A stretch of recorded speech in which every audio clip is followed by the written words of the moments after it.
Hey gang, this is Fillmore, just letting you know that if you enjoy our podcast, quite frankly, a Howard Stern podcast, and you'd like to donate some money for the upkeep, or you want to request certain clips, please donate to our Patreon page at patreon.com/JimFix. That's JIMFIXX. You can donate as much as you want for as long as you want. There's absolutely no obligation. Sounds like someone's using. What? Oh, yeah, Ralph, you're using Howard. That is the sound of someone using. You've been using for 20 years, dickhead. Hey, when are you going to kick your habit? Yeah. Never. All right, Ralph. Don't try a battle of wits, Ralph. You're unarmed. I know how Scott's feeling because I turned 40 and I'm feeling this way. Scott is waiting someday for the sweet release of death. and just like get me off the earth. It's spinning too fast. Yeah, exactly. I don't give a fuck about any of you. Yeah, I was born to the wrong You got parents. slapped a yarmulke. I did. Hello? What does that mean? She thinks I look very Jewish. Yeah, I do. Oh. I was fucking a model in college. The entire Boston University hated me because everybody wanted this woman. One night, I don't know, I did Quaaludes. I got fucking horny. I banged her. Now, this is not the type of chick you want to brag about. Like, nobody was banging this chick. Nobody was banging her. Loveliest girl in the world, sweetest girl in the world. I banged her. I went, oh my God. And I had to walk her back to her dorm. And I prayed to Jesus that no one would see me walking this girl back to the dorm. And no one would find none of our group of friends. And as soon as I got her back, I snuck her in because she hung out with a lot of the girls I knew and everything. I never talked to her again. I never acknowledged her. I pretended the thing never happened. And believe me, I'm no homo. Believe me, as soon as he had me touch it, I knew it was wrong. And I stopped immediately. That doesn't mean you didn't like it. There was nothing wrong with it. So when you make love to a guy like that and you're staring into his eyes, you already have to have an orgasm just from that, right? Because he's so good looking. I think you sound like you're gay or something. Yeah, what's going on? Well, I'm trying to talk. Wait a second. Staring in your eyes. Wait a second. I am trying to have girl talk with you here. But Howard, I always kind of thought you were like hetero, but like you seem obsessed with this.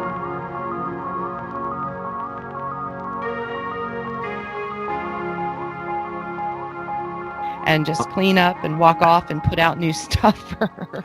Well, I'm still, this is why I believe Robin's got the more, like, as much as Gary has, and he certainly does, I think he's too much of a butt boy to ever really say anything bad about Howard for fear of getting sued even in death, even the event of Wiggy's death, which of course none of us are praying for. But the thing is, she has been marginalized so for entire career, basically being, and we talk about it a little bit during the Sally Jesse saga.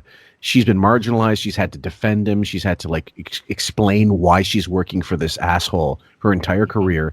Never got her shot in the spotlight. The show that we're looking for, the pilot, that talk show thing that never got picked up, that had to fucking kill her.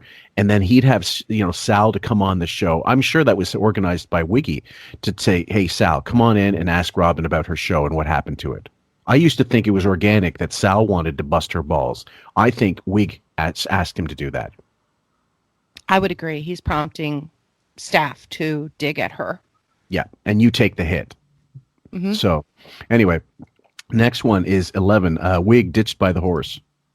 And of course, Robin, are you watching Bridgerton?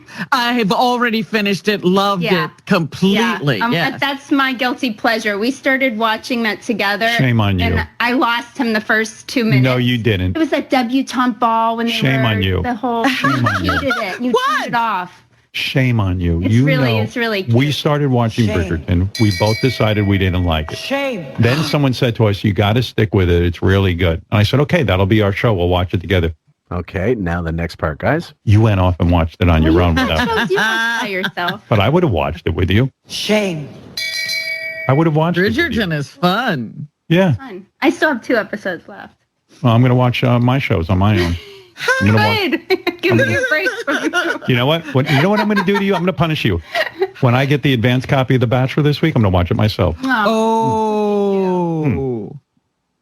Did you notice that she says, you watch shows without me? And he just went right past that and was like, I'm going to punish you. Yeah. So like anything she says to him is just gray rocked by him. And then he just goes on and says, well, I'm going to watch The Bachelor without you. So that's her punishment, which to me sounds like a reward. I'm in Bizarro world again, so I don't know. To me, that's like a release early pardon from jail. Yeah, exactly. Beth says, this one made me laugh as well. Beth says Wiggy smells like an old lady. Oh. Your hair looks good, believe it or not. Does it? Yeah, you look good. You told me I smell like an old lady. I didn't say What? that. She You did. said that scent is very strong. The product. I didn't say you smell like an old Here's lady. what happened. Where are you No, hearing things from? The first time I wore this, here's what happened. So I get. Okay, we'll continue into that, guys, but because that's the next clip. But isn't that just in line with Chicago Bob says, they hold on to things forever and they're going to give it back to you at some point. It's just another arm, like firearms, firearms that they've been collecting for just such a purpose. And you can hear the frustration in her voice, like, oh, here we go. Yes, one little gaffe, probably who knows how long ago, and this is what he's going on with. He never forgets a fucking slight. Hearing things from. The first time I wore this, here's what happened. So my hair hasn't been cut in months. Yeah. And it's a mess. I need a haircut. But, until we get this COVID thing straightened out, we're not getting haircuts. So in the morning, my hair's a mess. So I found this product, 2 products, sea salt spray and this conditioner. If you spray it in, my hair springs back. So you can smell like clam. Okay. So the thing is, guys, like if his hair was real, and this is what I'll tell all these assholes who still believe, oh yeah, it's not real, it's real. What are you guys going on? How do you know it's a wig? Okay. How do I know the fucking sky is blue? How do I know that? How do I know that Kennedy was shot? The thing is, his hair, he'd look like fucking Tom Hanks at the end of Castaway, if they didn't cut it and if it was natural. Right. Yeah. So. If they're not getting it cut, who's doing it? What's doing? How's it going? Is he taking a candle and burning off the tips, one by one? The spray that he uses, I think the real name is called Wig Reviver, because it just puts it back the way it should be. We're just not getting the real names. Oh God, I love it. Okay, let's keep going. But it stinks to high heaven. Oh.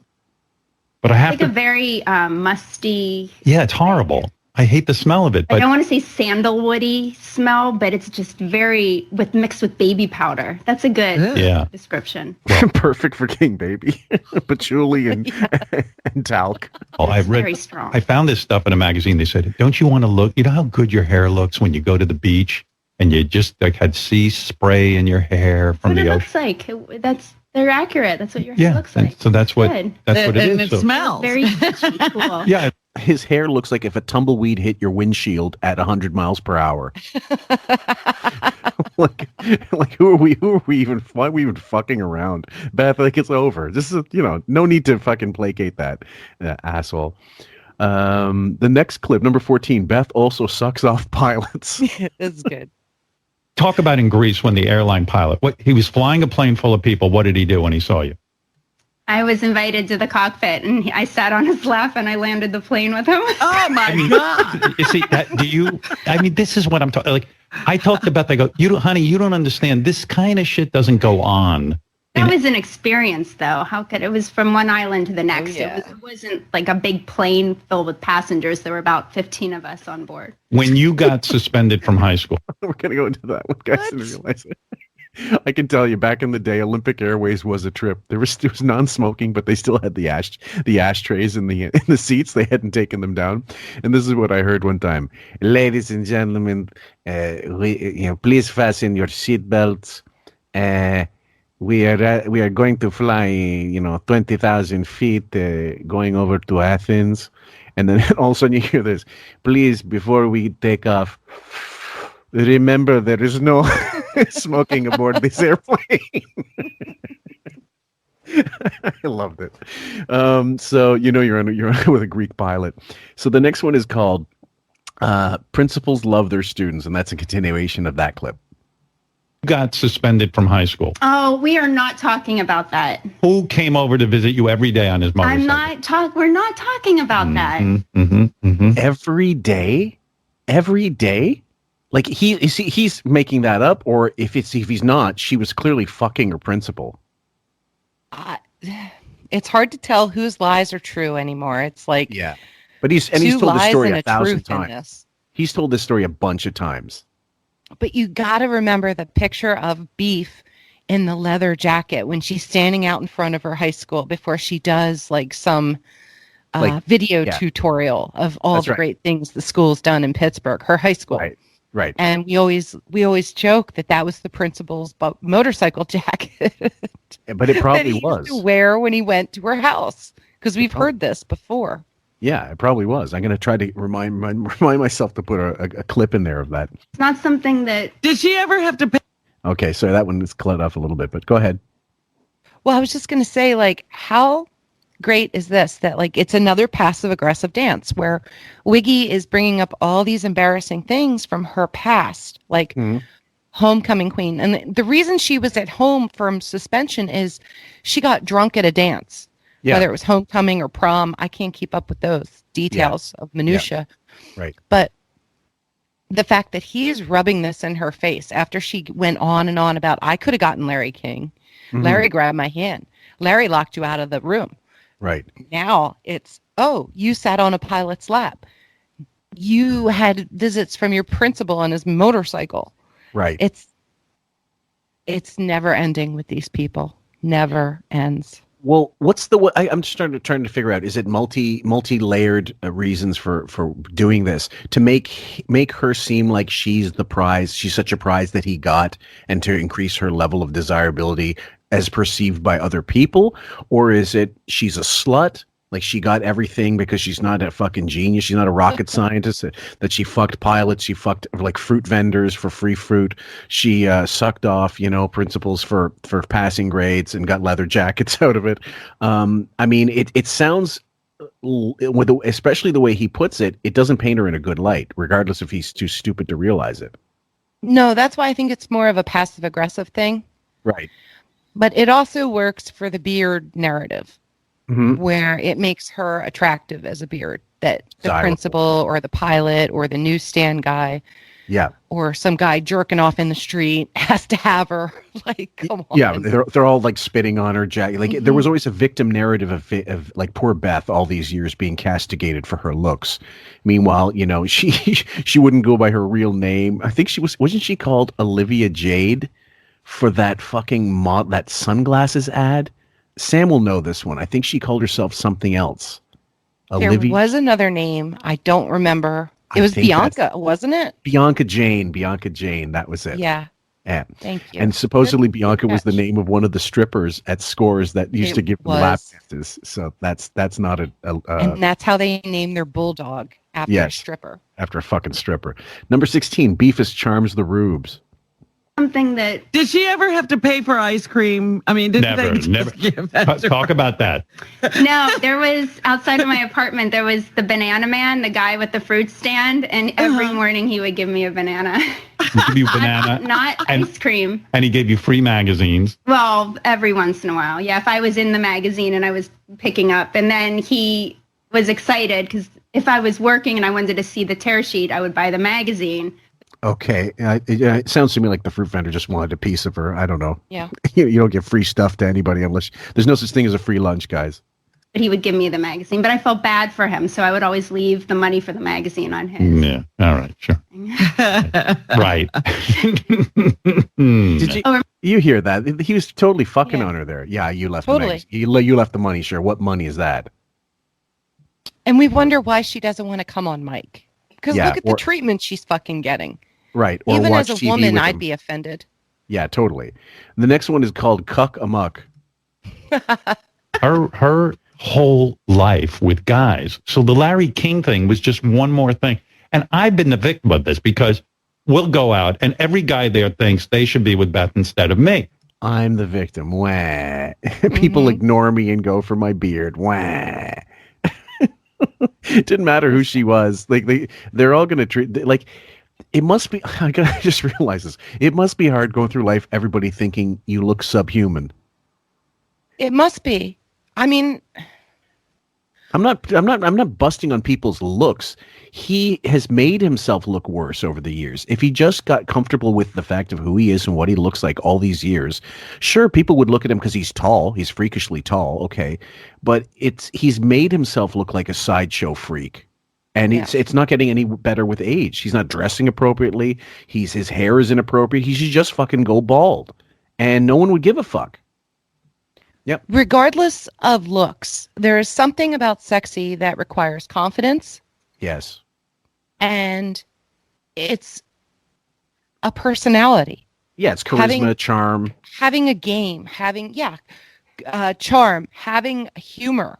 Yeah. Humor. Having these qualities goes a lot farther than just looks. That is so superficial. And that's all he's stuck on. And he's honestly jealous of Beth or Beef because he wants to be the pretty girl at the party. He wants to sit on the pilot's lap, get free fruit.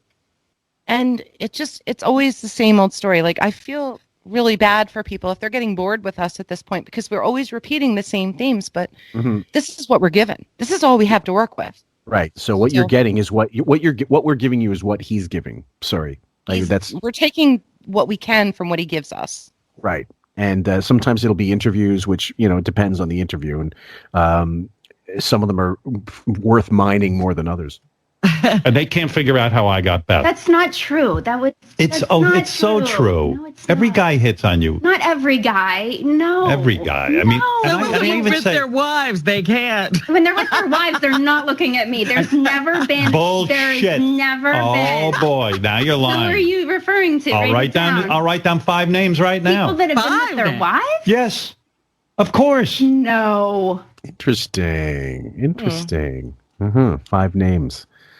And you wonder why he's so happy to be home and not having to go out.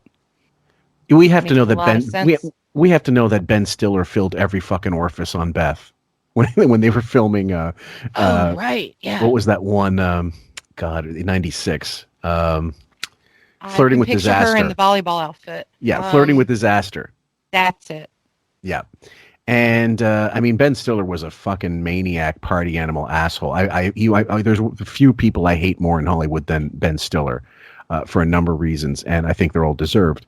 I don't understand how somebody so untalented came from 2 talented people, but the next clip is called "Goodbye Horses." So cue up your Q Lazarus and dance with us, guys. Oh boy, now you're lying. Who are you referring to? I'll write down 5 names right now. People that have been with their wives? Yes, of course. No. I'm going to write down a name right now. Putting him to the test. Don't say the name. This guy don't let doesn't the hit. camera see it. This guy didn't hit on you in front of his wife? Oh, yeah. That was bad. All right. Okay, and last few seconds, guys. One. Like ridiculous. Well, why do you think, I knew when I met Beth, I was saying to Robin, I had to lock you in right away. I mean, I wanted a date. Look who I chose. She says that with such conviction. The Oscar goes to Seabiscuit. Go ahead. Well, he has a 79 IQ, but yet he has such a memory for all these things that it doesn't even, he doesn't hesitate 1 second to write down a name. And he says he's got 5 names, but just to write down 1 name, I'm mesmerized by his memory sometimes of how he can recall past digs at him. Yes, absolutely. And throw them in people's faces. Yet, if you ask him to remember something that happened in a movie or an actor's name, forget it. Not going to happen. Or if you ask him to find the notes for Leslie West's eulogy after he had 2 weeks to prepare for it, forget about it. No Not gonna fucking happen. way. Nope, no way. And ironically enough, again, so she's all incredulous, and then he comes up with the name, and she goes, "Oh yeah, you think she didn't already know? You think she doesn't know that this stuff happened? Come on." The next one, Blobbin, the NPD storyteller. And she's I have a story about that. I bought 2 of the T-shirts for me. No. Somehow they got sent to a friend as a Christmas present. Yeah. And they were How did you do that? thanking me for it. They loved it. I bought it because I love that painting. And I don't have it because I couldn't tell them. I'll send you some. Okay, some. I couldn't tell them that it was not for them after they thought this was this great gift. Well, it was. Okay, Robin, another fuck up through eBay or Amazon or whatever, giving someone else's address instead of her own. I've done that before, but I sent to myself another address of mine by accident. Go ahead. Go ahead. It's Robin's MPD coming through again. I was so upset because I didn't get the T-shirt that I ordered. But here, she didn't order it. No. Captain Dennis ordered it and fucked up. By the way, did you enjoy me getting when I got Jackie to read from Robin's book a little more? Because we haven't heard that since then. Oh, hell yes. Highlight. Loved it. It was a limited edition. We were just doing it. I thought how fun we didn't do another Helen Rose calendar. So I thought for Christmas, people love gifts of, last minute gifts. So I thought to put it out for Christmas. It sold out within a week. The supply. And I knew they always sell out. And I had 2 of them. And then they never came to me. What we decided was we were going to do this image. It's a painting that you painted of Helen, a watercolor original. I don't know if I remember this painting, but I'm sure it was horrendous. On a little canvas tote. So I'm going to, it'll be up in the next 2 weeks. And that painting turned out pretty good. I painted my cat in a sneaker, and it turned out really good. It's a great painting. Honey, it looks cute on you. And I'm imagining Robin in one, like this cut off with just like little under titty showing with a Helen Rose T-shirt. Oh, man, we got to get her. Is there anything more vile when he starts going on about Robin and being sexy and this under titty? It makes you get turned off sex.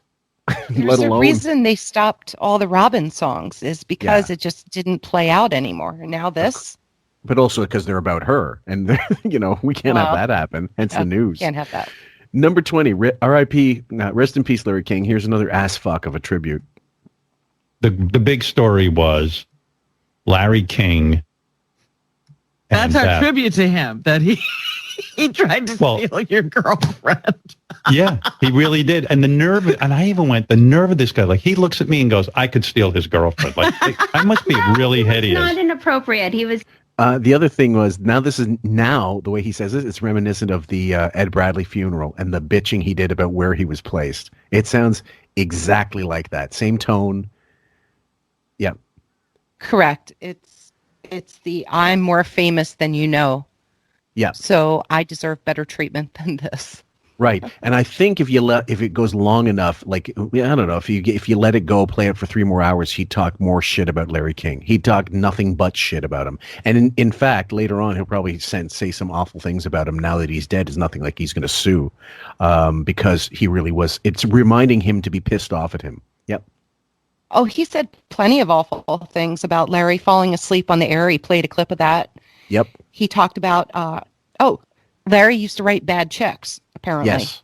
Yep. And then he brought up the whole Piers Morgan thing of Piers taking over. So it was just constant stomping on the grave. Mm-hmm. Just flirty and fun. I can't believe he shut the door. And then when he came walking in with you, holding your hand, it's fucking crazy. Yeah, but he was holding my hand and leading me to you. It wasn't pervy at all. Stop it. Where was the chair? The chair was next to him. Yeah, not next to me. The next to Larry. We're holding hands under the chair. No. By the way, I want to thank you for leading. Nice. Throw that one in there. The next one is called My Trophy Beard. Not as easy as it looks. Like, she's the greatest and all, but with guys constantly hitting on her and stuff, you gotta have a fucking healthy ego and and not get all. You gotta have a guy swatter. You gotta keep them away. Like I'm pretty cool about stuff, right, honey? I mean, Funny? Cool. Hello? Hello? No answer. Bueller. Well, here's the thing also about this. He said you have to have a healthy ego. Here's the real secret, ladies and gentlemen. Guys will fuck anything. I mean, guys will fuck us guys are dogs. There's some guys, they're chubby chasers. There's guys that look after stick insects. There's guys that will look for, MILFs, GILFs, everything. And so everybody's attractive to somebody. It's just a matter of finding that person. And in his case, nobody. And like shitting on her, this passive aggressive shitting on her. Wouldn't you take Adderall, snort it? Wouldn't you drink as much wine as you fucking could if you were stuck with this horrible human being? I would find every chance I had to stash away little things here and there just to like fuck with him. Yeah, just for my own little personal victories or joys that would carry me through and be like, $10 million, I can do this. $10 million, I can do this. So, yeah, like Lucky Charms, Adderall, a wine glass, fancy jewelry I could take a picture in. A pool whatever boy. It is. Stuff them in one of the rooms they never go in. Okay. This one made me laugh, and it's only 12 seconds long. It's called "How Does One Hit on a Spouse?" That's for me. And How old these are? And I'm all boned up all the time too, right? I'm always hitting on you. Yes. Like you kind of pushed me off the last few times. Okay, guys. It seems we've said transactional. That's the word I keep using again and again. Yeah. But this sounds very much like someone who has almost nothing to do. Like it's like two strangers talking to each other on a speed date. It's also very like he doth protest too much. Yes. So it's the opposite of that. Like he has to keep channeling in on these lies to beat it down about bang o'clock and how much he's boned up and like all these phrases that just they aren't fitting for our time anytime. Like in the past 30 years, nobody's used these phrases. Right. He's a shitty dice. You would think for all the fucking TV that he watches, he would pick up on some lingo, more current language, but he doesn't. Yeah. I just don't get it. No. The next clip is called "Hey, it's Katy Perry. Let's talk about Orlando's cock instead." I think that was all to just like, kind of smush it in Trump's face. You know what I mean? Like Hollywood's out and celebrating. And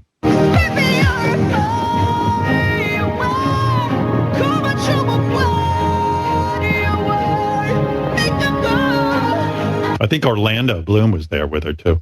And all I could think about is that dude, big schlong going into Katy Perry. Sure. He's got this big, thick cock, good-looking dude. But like oh, for fuck's sake. Who are the holdouts there saying this guy loves pussy? Who refers to this? There's no joke. There's no fucking joke. I don't know how much more redundant we can be. Yeah. How much more repetitive we can be and hammer this point home on people. Like, what else are we supposed to think? Seriously. Right. I have 10 minutes, a 10-minute, 15-minute clip on my other channel about his cocklust with Orlando Bloom. If I was to do Brad Pitt, it would be like the fucking autobiography of Winston Churchill. I mean, this is how much this guy oogles male genitalia. It's not for jokes. It's not funny. No one's laughing. Everybody thinks he's a fucking puzzolifty. And look, what do you want me to say? He's a fruit. And I don't care. Just come the fuck out. Come the fuck out. And we can take that out of our show. We can get rid of all the fagula photoshops and everything. And no one has to ask the question, are you homophobic? No, we hate hypocrites. We hate guys that shamed people, etc. And anyway, in this particular case, Robin, next clip. Robin hates 1,000-pound sisters. She's already said this, but here you go, guys. I don't know that they'd laugh their ass off. I don't find it funny at all. Oh, I like them, and I love watching them. Well, why don't you find other sick people to laugh at? Oh, I do. But half my staff I laugh at on a daily basis. You're right. She's absolutely upset with him about that. That bothers her. Yeah. That's as far as she can go without crossing the line and like throwing verbal punches at him. I think so. This next one is called Ralph Nonsense. Peep our booty. I talked to Ralph. He's not going to take it anymore. He's going to get off that. Anyway, most of the fans wrote in and said they think Ralph is losing his mind in quarantine. I know why Ralph was banned from Twitter. I had to unfollow him because his abusive posts towards people who he didn't agree with were brutal. No thoughtful arguments, just abuse. If he's on medication to calm down, it isn't working. Okay. So another party heard from, yeah? Yeah, no, he convinced Ralph to stop taking the medicine. Mm-hmm. That's kind of dangerous. Like, that's something the doctor has to wean you off of. So the if he really did convince him to stop taking the Wellbutrin, then who knows what kind of psychotic events Ralph could be going through as far as, like, just mood swings, bipolarness, schizophrenia. Mm-hmm. Thank God he doesn't have Twitter, but he still has Instagram. So anybody that's out there that has the God help you bravery to go and follow him, go ahead. I concentrate on beef on Instagram. That's about and Beetle. Beetle is like my anti-beef, where he brings me happiness where she doesn't. So the two balance each other out, I guess. Mad props to Beat. Ralph is a narcissistic train wreck. He sucks, and I can't stand him. Besides Trump, who even knew that was possible? And he needs medication in order to do the one contribution he already makes to society, organizing Howard's underwear. Ralph needs some serious professional help, not just medication. So Ralph taking a beating. Okay. Yeah, go ahead. Remember, this is the staff writing these. It's Fred and the staff that or whoever does bring the writing together now. all these fake emails. And I'm sure if Wiggy wants to throw in his 2 cents, Larry King reference, then he can too, and they'll write up something for him. But who and fans, emails the show? No, and fans, if you do want more or don't want more, you're going to get it. Here's Dick sucking with Wilding. Hadn't blown a guy in like 7 months. Right, so that's he was very, he was pretty depressed. disconcerting to him. Yeah, and Ronnie knows more than anyone that if you're not getting sex for months, he can drive you not getting something up your ass, it's problematic. Right, that's right. Wait a second, Ronnie. So why did you reach out to Chris and not me? Because we think you're still blowing dudes. No, don't be funny. Okay. The next clip, Raven got this one as well. It's called Everybody's on Drugs.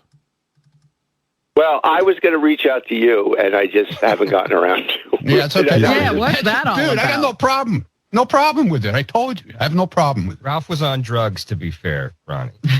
Yeah, We're all on drugs. We're all on drugs. You're on Ronnie, drugs, are Ron? you on something? No, I'm not on something. Horny goat weed. Yeah, exactly. Twice a day. All right. So I wouldn't be surprised if every single fucking staffer was on drugs to put up with his assholeness. Wouldn't be surprised in the slightest. We know tons of them smoke weed, heavy drinkers. Right there, that's drugs.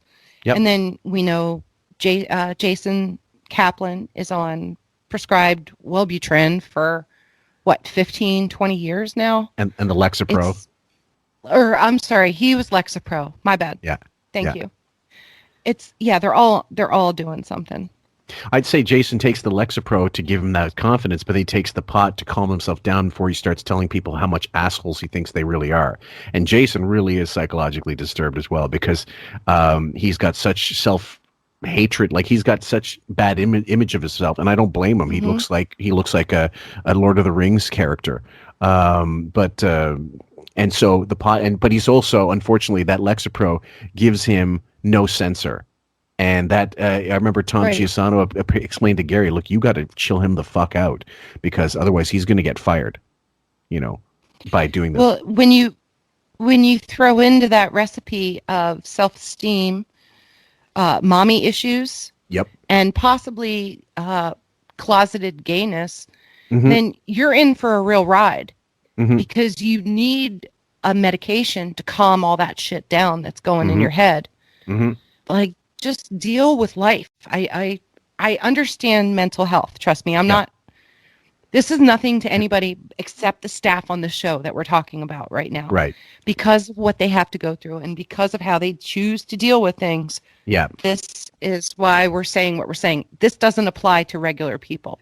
Just want to say that. And no, they are not regular people, guys. This is number 28. Wilding gives a bad blowjob, according to Wiggy. Do you suck dick so bad? Do you suck dick so bad, Chris, that you never have a second time with a guy? Customers? That is so untrue. In fact, sometimes I have to stop seeing guys because I want to move on to someone else. All you have is stupid How do sweater, you and I know? don't block the web. And guys, I'm really sorry. This is a Marianne from Brooklyn PSA. Beware all who value their hearing. We're giving you the notice right now in 5, 4, 3, 2, 1. I think that's established, yes. Marianne, I just want to clear this I will up. suck your husband's dick and make him marry me, bitch. I will suck your husband's dick and turn him gay. That's how Hold good a dick on. sucker I got to get... But Marianne, please. I can't fucking go through it more. It was really the general idea was Wilding's going to suck her husband's dick. And that's it. There's another clip that goes along with that. Yep. No, I think you're doing a service for people, saving them from that, because you heard the majority of it. She just repeats herself over and over. Yeah. I clipped the whole thing, but not realizing the pain that we'd have to endure again. Okay, so this next bit, we're into the 26th right now, and the first whole section of it is all about more bullshit Sal hypnotism, and we'll go through. I think they're short clips, so we can do our best through some of them. But they've done this before, and we've known it's been fake for almost the whole time, and then they keep going back to this well of shit. So sorry, guys, you're gonna hear it. You have a little squirrel cock, right? I mean, that's how it works, just like with people.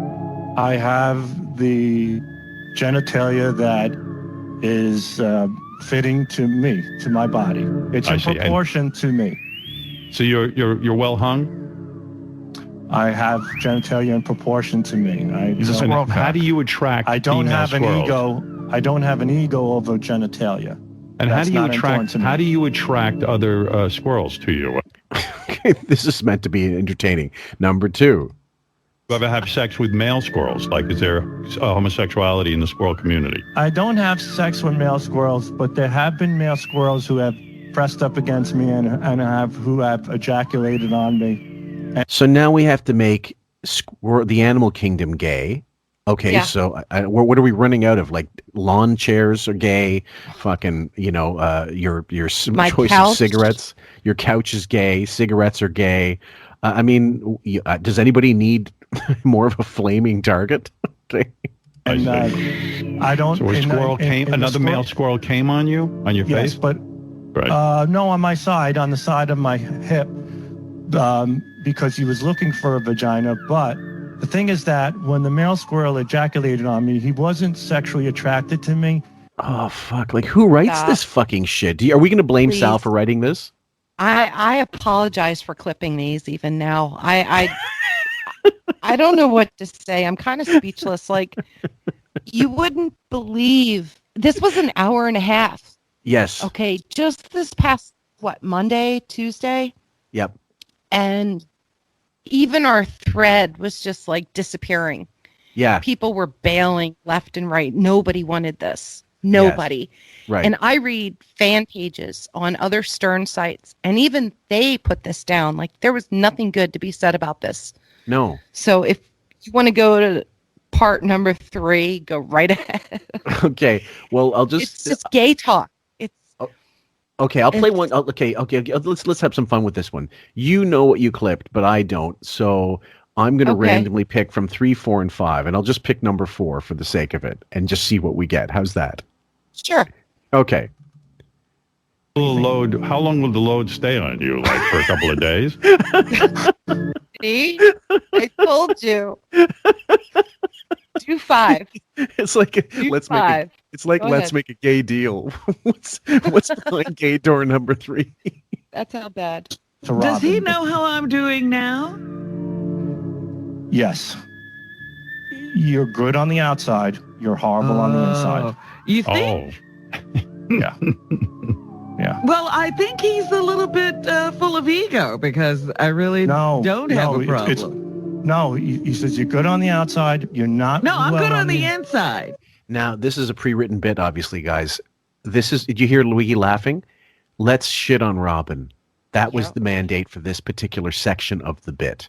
I can't say it, but I need someone to write it, and I want to get my fucking jollies, putting down my fat, corpulent, fucking asshole, useless, tits on a bull newsreader that doesn't read the news anymore. So anybody that is unaware, Sal was channeling Robin's father. Yes. And at this point, he was trying to bring up that her father was sweaty and drank a lot and was angry and was abused himself. Right. And that he's looking down on Robin and that he doesn't have, he's in a bad place, but he's already apologized. Like, he was totally led on by Scott Schmerin, the hypnotist. Mm-hmm. And Robin, this is just Robin's backlash at him saying, I'm fine on the inside. Now, we don't know about the outside. Right. But we do know she thinks she's fine on the inside, and she's just giving back a little bit here. So that's why I clipped it. All right. Well, says you're not. We go, slow down, Robin. Slow down. Take it easy. Don't you tell me how I am. You gotta help Robin with your father. Yeah, really. I mean, you Robin, gotta. This is the point he's trying to make. What your dad did to you has not, and it may never be completely resolved. But he I'm 100 encourages. years old, Sal. I really don't even remember my childhood. I'm telling you, and he says, but he wants you to continue to help yourself.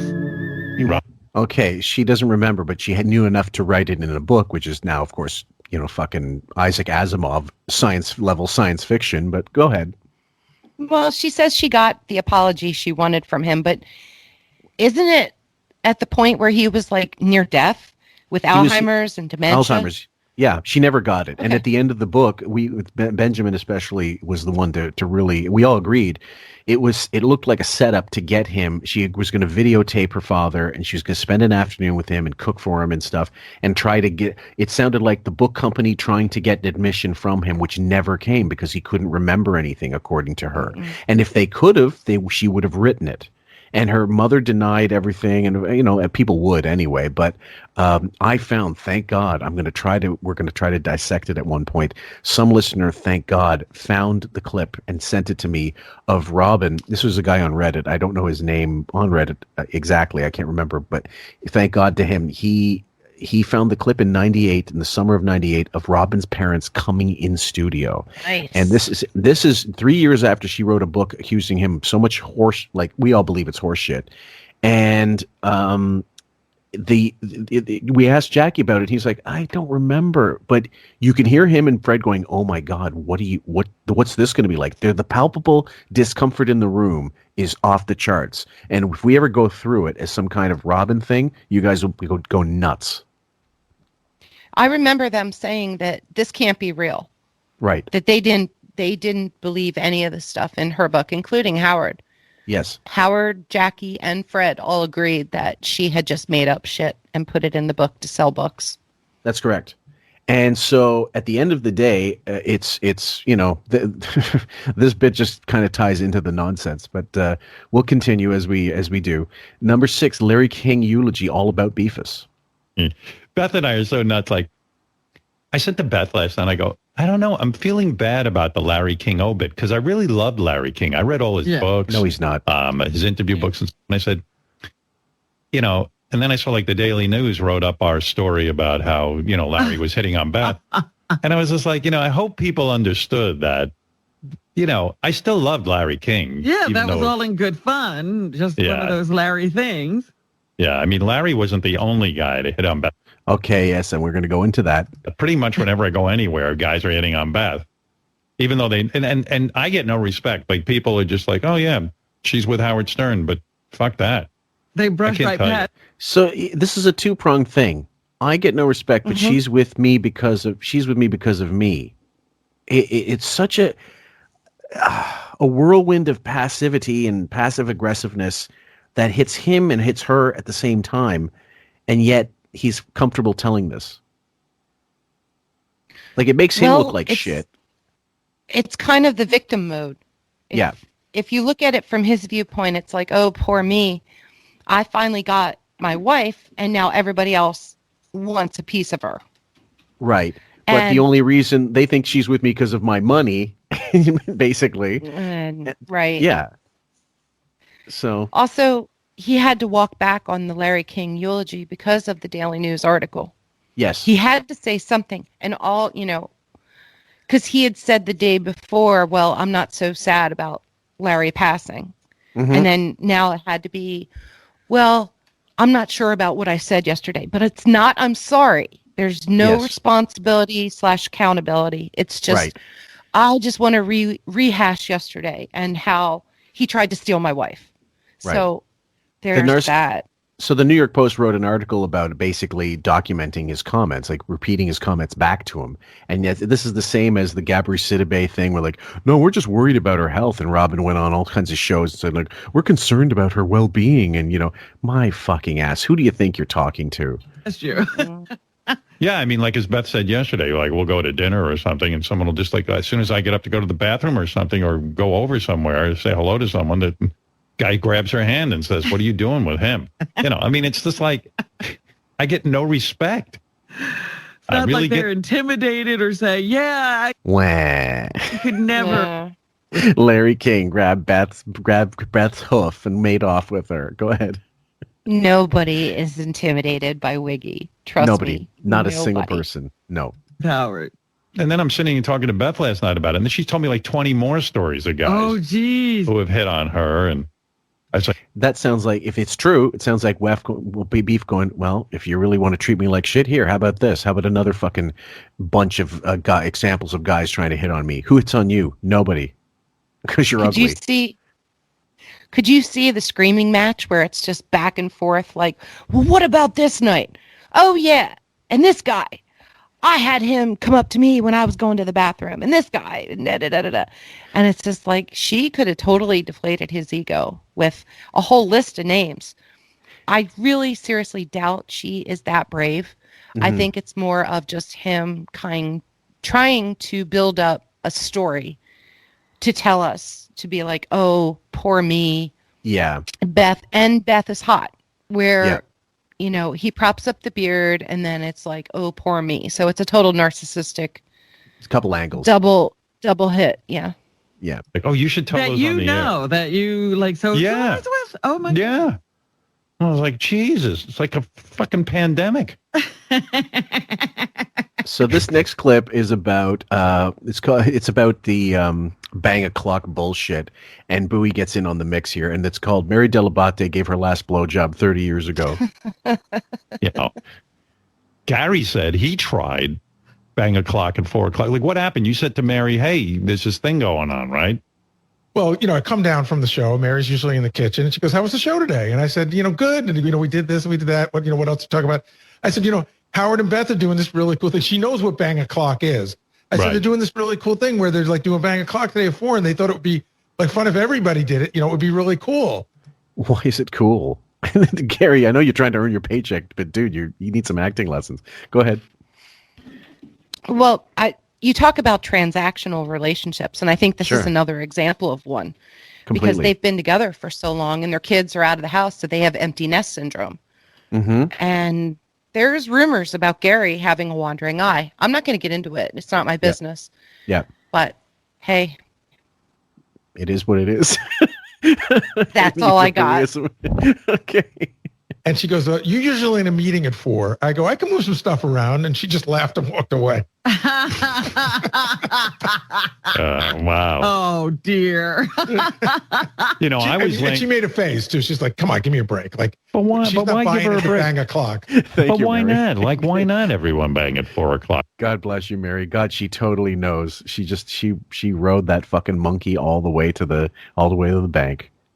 And he, remember, is hopped up on goofball painkillers for his knee surgery. And whiskey. He's gained like 20 pounds. Mm-hmm. He is not very mobile. So she's going to have to do a lot of work. Of work. And I just don't see that happening in this situation. Right. Think, climbing on top of Pearl from Blade, the first Blade movie. Okay. Next one is called Bury a Clock. Yes. Jimmy Kimmel. No. Ralph.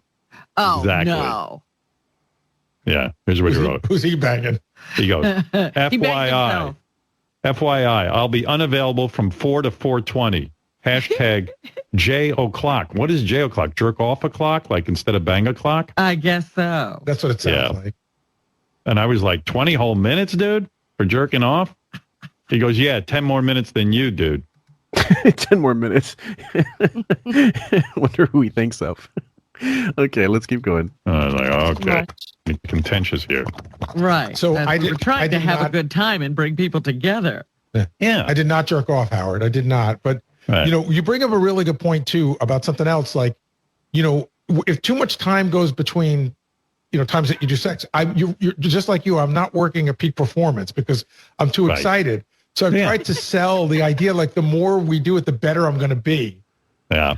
But why do you have to sell it? I mean, is Mary just not that interested? That bums me out, He doesn't give a fuck. Nope. Just Poor shaming. fella. Yeah. No, I mean, like, is So she I've gotten a little fat, and right. we still do it, but Do you think her desire is there anymore, or like? Yeah. I worry about that with Beth because it's like, I know when we first met, we were like doing it like constantly. And, Right. There wasn't even a question, right? Yeah. And now, listen, I mean, we've been together over 20 years. So it's not going to be the same frequency. I get that. But Okay. First of all, it's a complete lie from start to finish. But the truth, except for the part where he says it's not that much frequency. That's closer to the truth. If zero is no the frequency is going down. Yeah. Yeah. Let's be real here. Exactly. Next clip is called "Nothing Like Fake Emails to Bolster Your Beard Cred." this one says, oh my God, I love listening to the affirmations that Beth and Howard were giving each other. Such a beautiful, loving relationship you have. This is the definition of being smitten with each other. Isn't that nice? Well, there you go. It is. That's right. Okay, the next clip. King of All Blacks, a.k.a. Dr. Ruth, claims Bowie needs some Mo and Guma.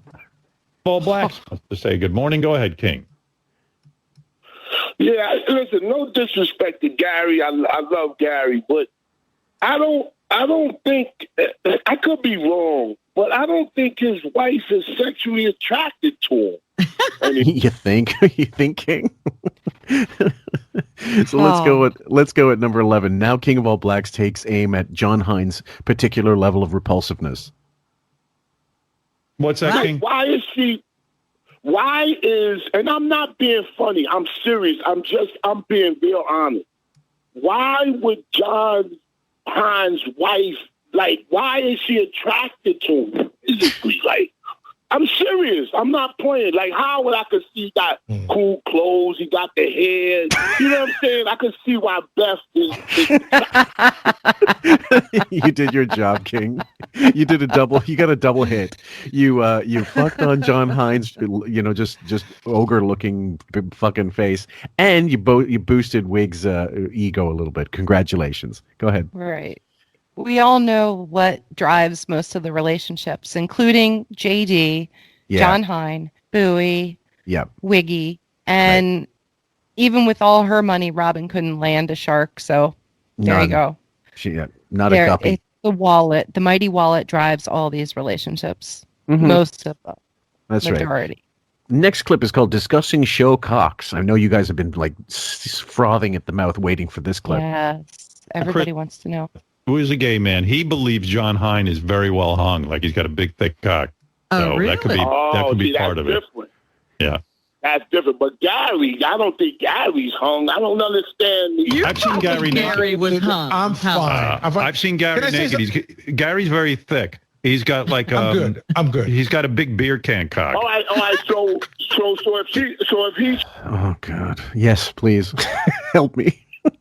Okay. So again, I'm going to refer to the 79 IQ has no memory for basic life facts, except pictures of people's cocks.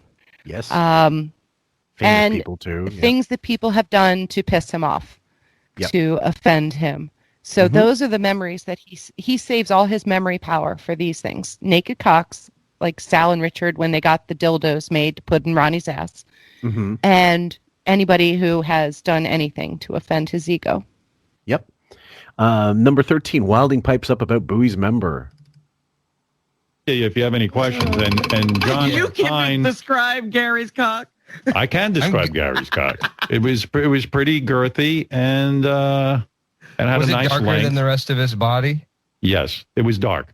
Yeah. It's not. It's not. Howard, do you remember when we had what was that guy? Did it Eddie the dangle? Perfect guy? Your balls were almost black. Yeah. Why does he know anything about Gary's cock? This is what is kind of confusing me. When were they all naked together in the steam room? I don't know. Plato's I can't remember. This is very strange. The way he describes everything, even if he had just a 1 second or a 2 second glance, so much detail. It's phenomenal. And Right. and I honestly believe a lot of it's just made up to shame people. But Oh, maybe. we'll go with it. Okay. I knew I it. remember that. And he's circumcised, right? Yes, he is. Was saw the him. head a little lighter than the rest of the dick? He was. Well, how long did you look at it? Yeah, Howard? exactly, Howard. I walked by. It was a quickie, but he was parading around this locker room. And I was jealous, quite frankly, because I was like, I wish I could parade around the locker room. It's just like his. Oh, okay. Yep, straight. Okay. Yep, I know. Yeah. The next one. Parading. Will gets Parading. Who says fucking parading? Come on. a guy in a chorus line. Will gets his cock virtually appraised by Wiggy and Wilding, a.k.a. the dynamic gay duo. It's more than your wife is doing for you. As long as I got Will up there, what do you imagine you see there? Oh, I think Will's very attractive. Will's often said he has an average penis, and I sort of believe that. I think it's probably very aesthetically pleasing, though. It's a normal average, but like a pretty. I think he has a pretty penis. These are the wildest conversations. When are you guys talking about this? Right We're now. not, just him. I'm having this conversation in my Bowie's right. Yeah, just now because Wiggy wants to hear it. head 24 hours a day, Robin. Robin, I mean, Chris is a gay man, so he imagines these things. I imagine you as a woman have imagined John Hines' penis or Gary or No, Will. no, never. Certainly. Clip number 15, guys. Wig goes all in on cock. Well, a lot of tiny guys. That's the thing. You can't go just by this. A lot of tiny guys, especially tiny Twinkie guys, have very huge cocks. That is true. I've seen in porn a lot of these skinny little fuckers walking around with these big cocks. What porn is he watching that's gay? I mean, Howard's a man, this isn't normal, is it? Reviewing porn, gay porn? Is that in the stuck porn or is that in the toilet porn? I'm not sure. That's revolting. Don't- You guys still haven't heard that breakdown yet, but you will, and you'll probably hate us for it, but we're sorry. I'm like, what the hell? That's not fair. You see that in babysitter and incest porn a lot because they get these young guys to look like, teenagers, basically. I find them very exciting. There you go. Anyway, while I got you here. Okay, so next one is fake caller discusses Wilding's dick, and I'm saying fake. I think Raven probably thinks so too. You guys decide. Hey guys. Hi, Fred. I just want to test Chris's dick sucking ability. Oh, that's fake. That's absolutely fake. You can just hear it. Do you think that could be Ralph? I don't know if Ralph is on this call, so if he's still in this discussion. But I'm not sure. I know they have changed High Pitch Eric's voice to be another person, so why not do it with Ralph? Oh, that was the thing, and that's in the next. I think that's on the 27th clips that we're going to cover. That I think it was, and I looked for the old clip. I don't know. I might have gotten rid of it or just lost it in the shuffle. But I was convinced that a fake caller a few months ago of a breakdown that we did was High Pitch Eric, and now I'm confirmed because I heard the clip that they've tapped him to do phony, like fake, be a fake caller basically. But there's no, you can not. Once you've heard High Pitch Eric's cadence, he can't disguise that. So, fake high pitch. Good call on your part, by the way. It was just, it just something struck me. My antenna went up, like Wiggy's dick. He's 8 inches thick, 8 inches erect, and he's very sensual. I feel like that gets lost on the show a lot. Well, wait a second. Who are you, and did you get a blowjob from Chris? Yeah, I dated Chris like a couple of years or a couple of months. And he is an amazing lover. He's amazing at giving head. He's like really sweet and sensual. He'll look me in the eyes. He would stick a finger up my butt if I. It's all going into Wiggy's spank bank if he hasn't already fucked Wilding, which I'm sure he has. Yeah, this is right up his alley, and amongst other things, it just fits too good into all the things he's talked about before. Everything this caller says. Yeah. A lot of saliva. He'll make it nice and wet. Creates that like really hot slurp slurp sound. Chris, you know this guy? Is this legit? 100% legit? A guy named Max here says he dated you for a while. Do you know him? Yeah, I know Max. Okay, yeah, because you work together. Fake caller continued. Heavy here, and Chris confirms that you two were together. Let's help Chris's reputation. You say, does Chris swallow? Chris definitely swallows. I was outraged by what Marianne was saying yesterday. I thought it was totally offensive. He's one of the best dick suckers I've been with. I've definitely had my dick But you haven't that mentioned, does he suck your balls? Oh, he sucks the balls. He does. Okay. Max and I went out for... I don't know why we need to know that, but sure, go ahead. Fine, whatever floats your fucking fruity boat. Yep. He's just checked all the boxes. Size, finger up the ass, sucking balls. How long do you spend down there? Do you swallow? Just saliva, everything. Number 18, Wiggy in pure cock heaven. Let me ask you this, Max. How long would it take Chris to make you orgasm? In other words, from start to finish. In other words, could he get the job done quickly? That to me would indicate he knows what he's doing. So granted, it takes me like a little while to come, but Chris could get it done in under 10 minutes easily. Isn't it? Okay, so next clip is Deborah. Deborah, the prosecution rests. Your life. Where would you, like, out of all the guys who have blown you, is Chris in the top 10, the top 20? Where is Chris on that list? Chris is like top 3 easily. Wow. I would say he's the second or third best blowjob that I've ever received. Oh. That's in the top 3, yes. That's very, very strong endorsement. Who's the one? Okay. I'm gonna keep going down this straight path, guys. Wiggy is completely straight, guys. He's married after all. He go as far as to tongue your asshole. Oh, he tongued my asshole. He got that tongue all the way up there. Wow. Isn't that nice? I don't remember that, but And number 21 for the final clip for the 26th. I can tell you with all finality and joy and glee in my voice. Wig sharing ass-eating tips with Wilding. And Chris, be careful. Don't get any shit on your tongue when you get your tongue up his ass. Be careful. It's not my favorite thing to do, believe me. I must have really liked this guy. Okay. Yes. So, okay, in case anybody is, wondering what just happened, right? You just got a full bingo card full of gay questions. Yes. That's it. This is what we get all the time. And it just keeps going and going. And this staff is just, I think from what we've seen, it's just they're trying to stay afloat with their jobs. Yes. They're just trying to please the master. Right. And the master of what? I don't know. But at this point, it's the master of all gay talk and scat and just, king of all mezzofinux. I wish people could see my face, and I'm not showing my face, but like I have just been drained so bad, like with all these clips and listening, and I love you guys, and I hope you enjoy this. And it's really hard to be funny because look what we're given. Yeah. But that's it. Right. I think we got one more day, and we're out. Yes, we were out. We're out like a shaft like up some Wilding's. people. We're out like a dick up Wilding's shaft. Wilding the young chicken. This is now the 27th. In case you didn't get enough of all this. Theories. Oh, wow. Listen, you get asked Who questions. knew you thought about me so much, JD? Chris, you're much younger. You're a young chicken for Ralph, and I don't know. You might be too. By the way, is that a gay term?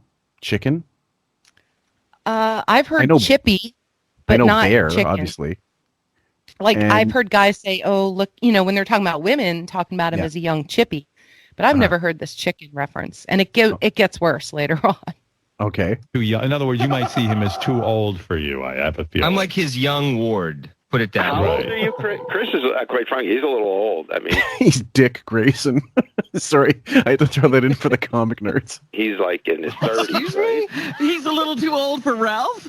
Yeah. I'm in my early 30s. How old are you? Well, it doesn't matter. I'm saying what I'm attracted to. You're a little. Listen, I don't fuck guys that are eligible for the vaccine, so that's my limit. It's my cutoff. You gotta, go ahead.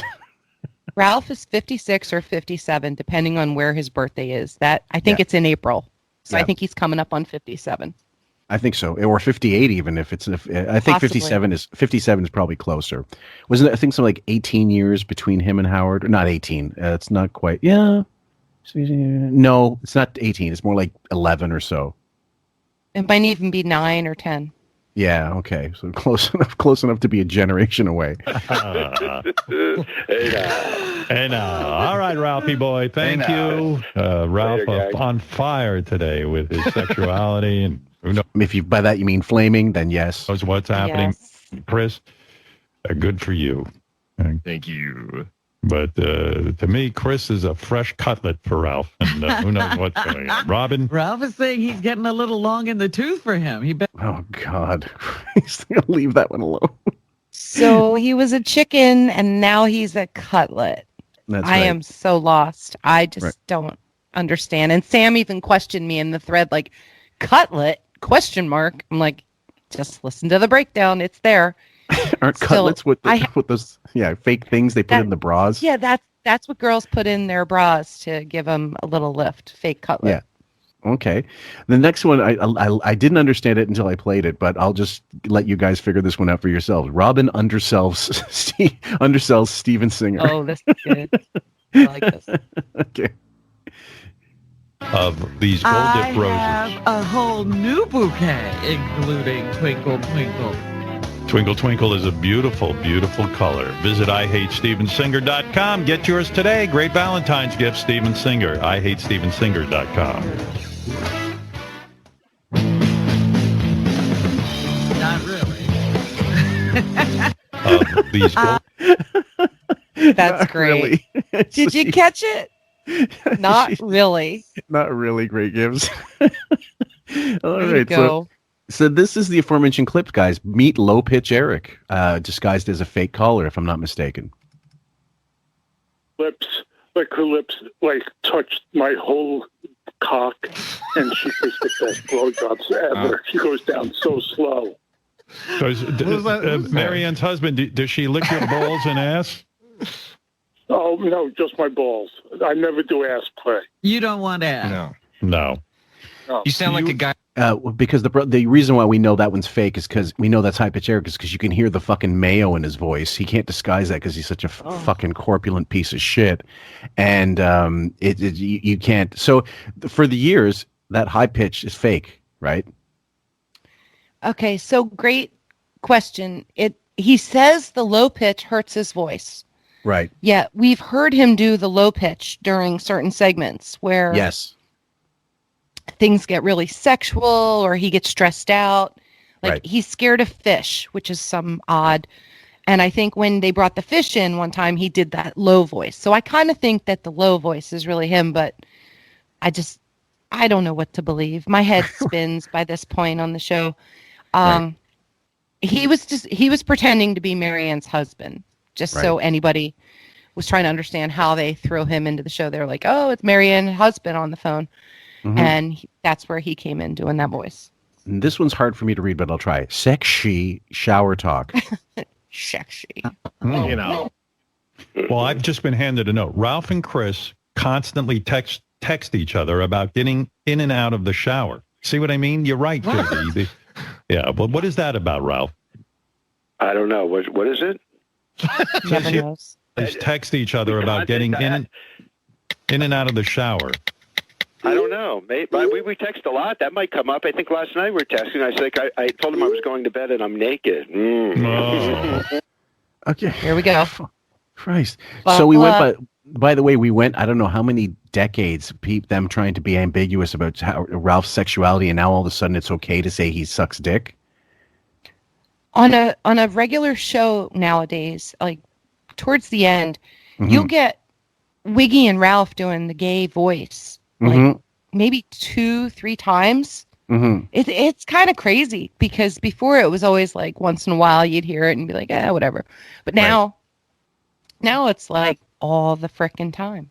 Yep. There's a lot of that. You were completely nude? Completely. Oh my God! I can't believe you sleep naked. Don't you ever? You don't put on any underwear? Sometimes I put on sexy underwear, maybe. Does your cock get irritated rubbing up against the sheets? No, I have very soft sheets. I love that. I love that low, deep-throated like laugh, that under the voice laugh of Wiggy's, which means basically he's in fucking heaven. Yeah, Ralph, he's playing with himself under the console while this is all going on behind 6 monitors. Ralph, the old maid. Well, do you think JD? Do you think Chris sees Ralph as like an older man? He's not interested in Ralph, but Ralph is interested in him. Because he's young chicken. I think Chris sees Ralph more as a friend, but if it came down to a possible hookup, but nothing like serious, nothing like it wouldn't be a regular relationship. Like I could get him to blow me, you think? Or I think so. That's some homework for our gay QF fans. Let us know about either on the comments or whatever what if that term means anything in the gay community, because that's the first I'm hearing of it. Although I heard an old one a long time ago that I'm pretty sure actually makes me think the rumors about Paul Mooney sexually molesting Richard Pryor's son, Richard Jr., are true. If you've heard any of those, he's in a bit of a controversy himself. That he raped Richard Jr., Paul Mooney, and that in one of the roasts on the the Richard Pryor. God, don't even let me compare the two. The Richard Pryor show that was on NBC. There was a roast that wasn't scheduled, but just dirty, and it wasn't actually on the broadcast, but they filmed it, and it's on YouTube. And what you see, Paul Mooney wearing a red polka dot or red handkerchief, and apparently when that's out, that's supposed to be some old signal that this person swings both ways or this person's gay. And there's all kinds of gay jokes. Right. I've heard of these things, these signals. I'm not up on which ones they are. Yeah. That is mind-blowing because Paul Mooney has never struck me. Like my gaydar never went off with Paul Mooney. Same. And I have like a 25% success rate on gaydar. So I'd even go like 40-45%. I'm not 100% by any means, but like I have some good guesses and they usually sometimes come through, but a lot of times I'm shocked. Right. I just want to say, JD, shut the fuck up, marble mouth. Yeah. You can't spit out one sentence your whole fucking life. You're 40 fucking years old and you've been doing this for how long? Give me a break. Yep. And this next clip I've given it the name JD the Lucky Pierre. And that's a reference you guys can look up. While I have you on with Ralph. Yes.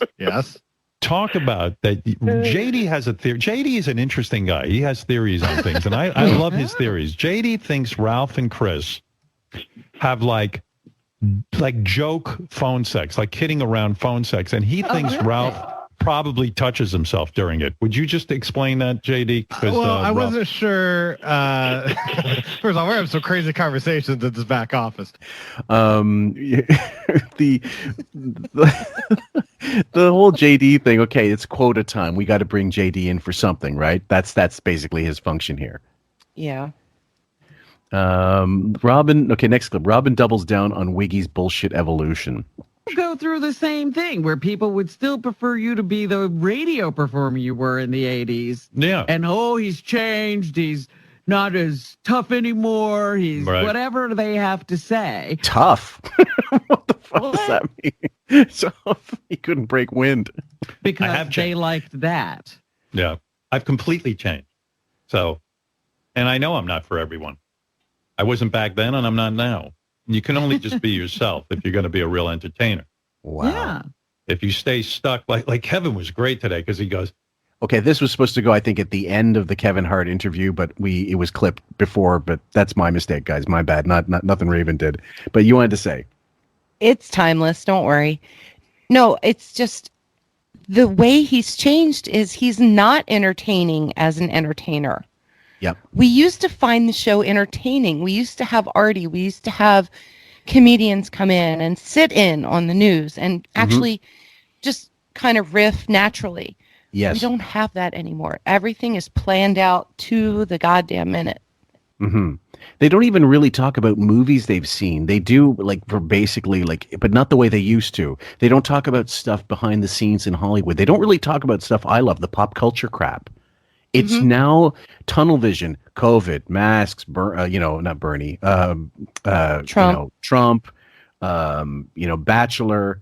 Like, you could count 10 subjects and they're all gay. You're like, gay. Gay is the 5 of them, and the rest are just, occasional bullshit. Yeah, go ahead. Old time radio, bashing his parents. Yes. Working as a DJ in Detroit and Hartford and DC. Right. Like, he constantly is drilling us on these stories, and it's we don't need it. No. And a lot of the music he talks about is from the 60s and the 70s. Mm-hmm. And if you're really trying to attract a younger audience and you're going to talk about like Olivia Jade and stuff, well, let's make it a little more relevant. Let's talk about some really cool bands that are coming out or that have been around, like Run the Jewels. Mm-hmm. They're political, they're successful, they're black and they're white, they're in their 40s, and they are killing it right now. And so honestly, there's part of me that doesn't want them on the show because it would ruin them and it would break their cred. But there's another part of me that wants them because it would at least break them out to a newer audience, like 50,000 people. They could expose them to that would still listen to the show. But they're not relevant. They're bringing on the same old tired, boring guests that we've had for years. Yep. Even the Kevin Hart interview, Kevin did all the talking. Wiggy agreed with them, but we know he's a hypocrite, and nothing that Kevin said is going to stick. And most of those clips, I just didn't even want to play because I brought them to you, and I went back and I was like, nah, don't even do it because it's just not worth the waste of time. I really hate wasting people's time. Okay, well, there's a couple we might play, but either way, and I realized I labeled these. I put these in the wrong order accidentally via date, but I've got them in correct order now. There's one called Wilding the Cheesecake, and I'm going to leave that one alone. But there's a one called Billy Squire's gay video on Wiggy's rotation, in which he brings up Billy Squire, which is of course timely in 2020. Even though I love Billy Squire, there's really there's no reason to mention him. And he talks about the Rock Me Tonight video. And I'm going to try to make a gif of Billy Squire for this purpose of Wiggy and throw it like the other one. About that one big break. Sing it, Billy. I told you I ran into Billy Squire a couple of years ago. You didn't. Yeah. Really? I was at a restaurant. I ran into him. It was good to see him. I never gave a shit that Billy Squire was rolling around on a bed in a video. It's bullshit. The guy's really super talented. Yeah, how could you fault a guy? He tried something. He tried being girly. And a lot of these guys in the 80s. Now, the funny thing is, there's a whole chapter in this book called I Want My MTV, which details the Rock Me Tonight video. But Kevin, Billy has to take the blame for this because he allowed it to go through. And he could have easily just said, no, I'm not putting this out. Well, at that time, there was a lot of people, like even David Bowie, that were kind of cross-dressing and they were gender bending. It was a time of experimentalism. It was, a lot of drugs going around. And hell, the 80s were just fun. You could wear crazy makeup and crazy clothes and put your underwear on the outside and call yourself Madonna. You could do anything at that time. Billy Squire did something. It didn't quite fly with his fan base. Right. And I think Wiggy was like, oh, thank God I never did that one. But he did. That's the sad thing. He did. multiple times. Exactly. Are very girly, and they don't get penalized for it. Yeah. No, I was talking to him. And you don't bring that video up when you're around Billy. You go, hey, Billy, hey, big rock star, how you doing? Everything's cool. But he's a nice guy, I guess. You know, I knew Billy back in the 80s. No, when did I know him? Yeah, in the 80s when I worked in Detroit. Keep it on, ladies. He never talked shit about Billy. I'll give him credit for that. All the years, I've never heard him say a cross word about him. Said he was very supportive, and he shouldn't, because Billy was supportive of Howard in the early days, and said he used to even sleep in the studio, that kind of thing. Like, and Billy, I love Billy. Like, "Rock Me Tonight" is actually an amazing song, even if the video is super gay. But then, "In the Dark" is an amazing song, and he's got a live album out there. The live video is on. It's an official video. The live version is fantastic. It's just as good as the record. And that doesn't always happen. And I'm a huge Billy Squier fan, actually. I enjoy his stuff, too. I can't name it like you can, but I always enjoy it. Such a great guy with the riffs. So the next clip is called "So Straight." Kiss a fucked up woman? 90% of the women I've kissed in my life are fucked up. Are you kidding me? What do you think? If you didn't kiss fucked up women, you wouldn't have been kissing. I would have been a virgin. Are you kidding? Are you kidding me? I mean, listen, I never discriminated when it came to women. Anybody? What? He went from how many times we get him on clips saying, well, I banged the ugliest chicks. Like, I dated a model in college, which is it? You just took the words out of my mouth. I was going to bring those up, but no need. No worries. He wanted to fuck me. I fucked them. Kissing, absolutely.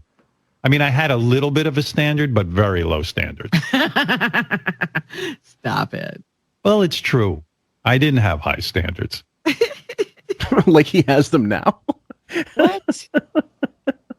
Before I got famous, nobody was looking to, party with me. So upsetting. I mean, I got into that with my shrink. Oh, yeah? I have terrible self-esteem. I'm convinced that nobody enjoys being with me unless I'm, if I'm on the radio, that's a mass audience. But I'm saying in person, like if we were just sitting around, I'd be, this person isn't enjoying being with me. You're right. Now you got it. Wow, he does have some self-awareness. Yes. Very astute, because nobody, even his parents didn't enjoy him, but they still catered to him. God bless you, Ben and Ray. His entire staff left him at a dinner table. I love that story. That might be my favorite clip of all time. Can we do a Photoshop of that? I'll try to be the Last Supper with nobody there, nobody else there, just him. Because I think at an early age, I realized that like my mother didn't enjoy being with my father, didn't enjoy. No one enjoyed me for me. So I had to get on the radio and become something new, something other in order for people to enjoy me. And so I don't believe when someone's alone with me that they're actually enjoying me. And he hit the nail on the head so succinctly that, I mean, the truth is, we know his story. He was a really gangly, fucking ugly child, really tall, talentless, with, maybe a bit of wit. But you can parlay that into some kind of personality. It doesn't matter what you look like at the end of the day. It's, again, you get a rap. You learn to talk to people. And I've found that in my life, the people that didn't have it going on were amazing conversationalists. A lot of them. Not all of them. There was always exceptions. There's always fat miscreants as well as, and ugly ones as well as good-looking ones. But if you don't have the looks, you work up some other angle. That's all there is to it. You make up for it in other ways. Mm-hmm. And this, I love you clip this Pelican fountain pen. He mentioned this. One of my favorite possessions is what? Robin bought me a fountain pen by Pelican. Thank you, Robin. We don't need any more of that, do we? No, that's it. That's all I wanted, really. Okay, this next one's called Die, Ben Stern, Die. In my bedroom, I have a baseball, and it's the baseball from when I won the MVP in Little League in 6th grade, hitting a homer and then getting a base hit as well in the All-Star game. Now, this is obviously John Hine, the guy with the $1 million from Jump the Shark with a $5 webcam and microphone, telling about some prized possession that from his dad kept for him or whatever. And Wiggy's basically going to shit all over Ben, of course. We can't go any breakdown without some Ben bashing, of course. All right. Yeah. And it was my high point of athletics. And I thought I was going to be a major league ball player after that. Then we asked you, John, what it would take for you to part with your precious baseball. John, if someone offered you $5,000 for that baseball, would you sell it? No, there's not a number. Not a number. Even if we got up to like $100,000, would you sell the ball? I would. Okay, and that's perfectly acceptable. Everybody has little things that mean something to them. I'm not shitting on John Hine, by the way, guys. No, and in the clip, he explains the importance of it. Yeah. Who in their right mind? I would give you that baseball so fucking fast. Here's I haven't gotten $100,000. anything that you couldn't get If you gave me $100,000, you could have anything. You're not kidding. You name it. There's more to it. Okay. First of all, when my dad was my coach, and when I hit that homer, it's the happiest I ever saw my father in his. Oh, how sad is that? How sad. That's a wicked memory. If you're like, again, we're not shitting on John Hine. I would do the same thing. There's nothing that certain things that are worth zero, like absolutely worthless. But if you offered me 100,000, I would not get rid of them because they're personal. It has great memories tied to it. Yes. And it's a moment he shared with his father, who I don't know if is alive yet. Mm-hmm. But regardless, I have a son that plays baseball. He has many things saved and labeled that were important to him. Bats that were given to him by pro players, baseballs he's hit as home runs, his first one, his second one. Yep. And a lot of that was with his dad present. So I get it. I have no shame on Hine for any of this. I just pulled this because the way Wiggy talks about it, Wiggy has such daddy hunger. Yeah. And then here's a guy who actually had a fulfilling moment with his dad, and he shits all over it. Not only that, Wiggy's got by his own admission, a warehouse of his own bullshit paraphernalia, which means nothing to anybody. Literally anybody. I think I showed Raven and Sam this. There's a guy on YouTube from Trenton, New Jersey, I believe, who got all this fucking Stern crap that he's trying to sell, including watches he got from ex-staffers that Howard clearly gave the staff. One of them was this Whitmark watch, which is probably might be worth $500. That might be the most expensive, but there's a guest watch with a doodle that he made with a microphone as the second hand or something like that. And it must cost like $100, meaning like just cheap shit, that he patted out generally. To his cheapness is legendary. You'll have heard it in the Jackie interview as well. And no one wants this crap. It doesn't help that he's asking for too much money, but if you put it down to $10, no one would want it. No. Yeah, that's his value. It's sad. Yeah, everything to me. And like I said, I thought I was going to be a I thought I was going to be a professional baseball player. Little did I know that I peaked in the 6th grade All-Star game. So why would you want a reminder of that? Because because it's symbolic of when I was at my best when it came to athleticism. My dad downhill since. My dad went to a baseball game when he was a kid, and he caught a baseball, like it was a foul ball, and he caught it, and he gave it to me at some point. I took it, I threw it right out. I mean, I even I defaced it. I signed Babe Ruth's name on it and told all my friends Babe Ruth signed the baseball. Amazing. So he bullshitted about a ball that his father caught. That wouldn't just be enough on his own as a good memory of going to the baseball game with his father that his dad caught way back when. He had to shit on that. I believe that. It almost feels like, for those of you baseball enthusiasts, that he stole part of the plot out of the movie The Sandlot, where the kids hit the ball over the fence, and it was one that the dad had with Babe Ruth's name on it, and some terrifying dog was there, and they couldn't get it back, and eventually they did, but whatever. It's all made up. All made up. I can't believe any of this stuff that he says. He wouldn't even have interest in a baseball at that point. Well, you think that he wasn't given the ball and he didn't deface it and didn't chuck it out? No, I don't believe any of that. I think he just made it up. I mean, he probably went to games and his dad tried to teach him how to do a scorecard. He couldn't do that. He probably sat there and just wanted to eat himself silly with hot dogs and whatever at the time. And his dad was like, no, You got to watch the game. Well, Ben, there's a clip of him saying, "Dad, it traumatized me. I went to a ball game and I put my hands over my face every time the ball was hit." Yeah. And like he's afraid of baseball. So this next one, I need you to be a little bit more. Need you to be more Wikipedia-ish, because I know there may be some listeners some of our listeners like me, like I'm an old fuck. I don't know who the fuck Olivia Jade was, and there was a Facebook post that was made, and so this is Wiggy wants to be Olivia Jade, but please give the background for this. Okay, so Olivia Jade is a 21-year-old girl whose mom is Lori Loughlin, that was Aunt Becky on Full House. Full House, yeah. She married the guy who does Massimo volleyball sports brands, Gianciulli, Massimo Gianciulli, I can't remember. Anyway, they're huge millionaires, and they tried to pay $500,000 to get this girl, Olivia Jade, into USC, University of Southern California, on a rowing scholarship. She has no athletic ability. Okay, the girl weighs 90 pounds wet. Right. She has she had a YouTube page where she was advertising for Amazon, who set up her dorm room and all this, but they got caught paying for this fake scholarship to get her into a school that there is no way she could have had SAT scores for, or a GPA in any way. So she's very superficial, and your typical, Southern California entitled rich girl. Yeah, kid. She was a kid when this happened. She did the Red Table Talk with Jada Pinkett Smith and her the daughter Willow and the mother to try to do a mea culpa, and they kind of shit on her. And Howard talked about all that. Basically, Olivia Jade is one of those Instagram or YouTube influencers. She does makeup tutorials.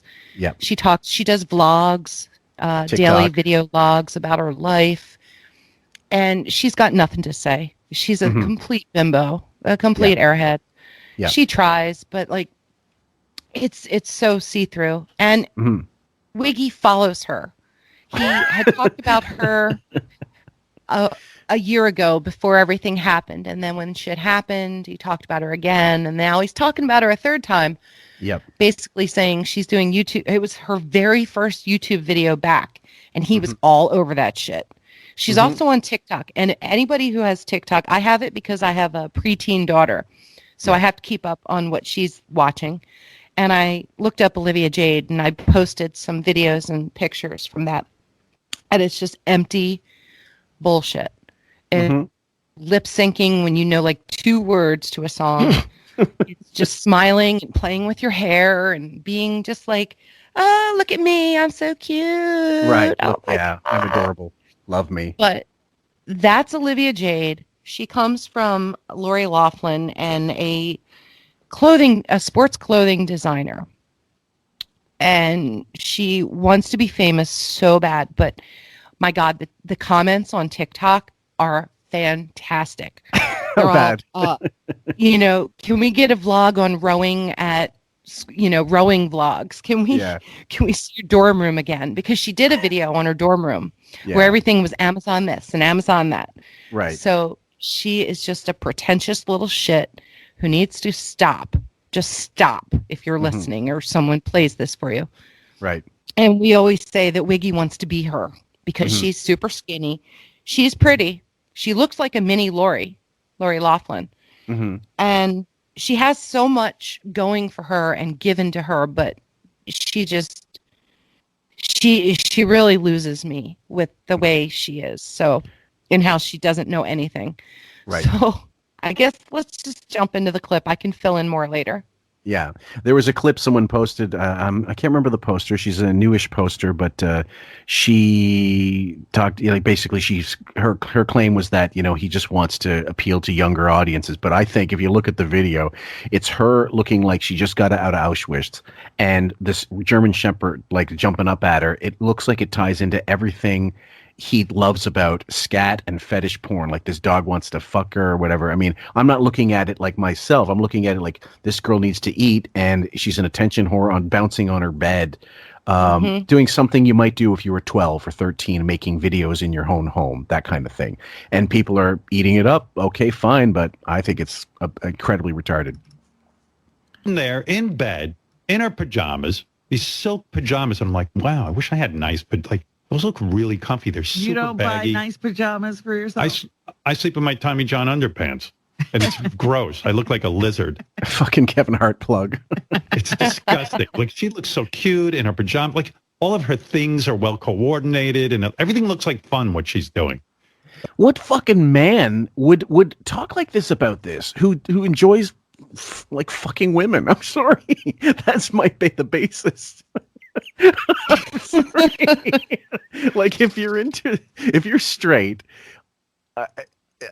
I'm lost. I'm lost for words. Raven, help me, bail me out.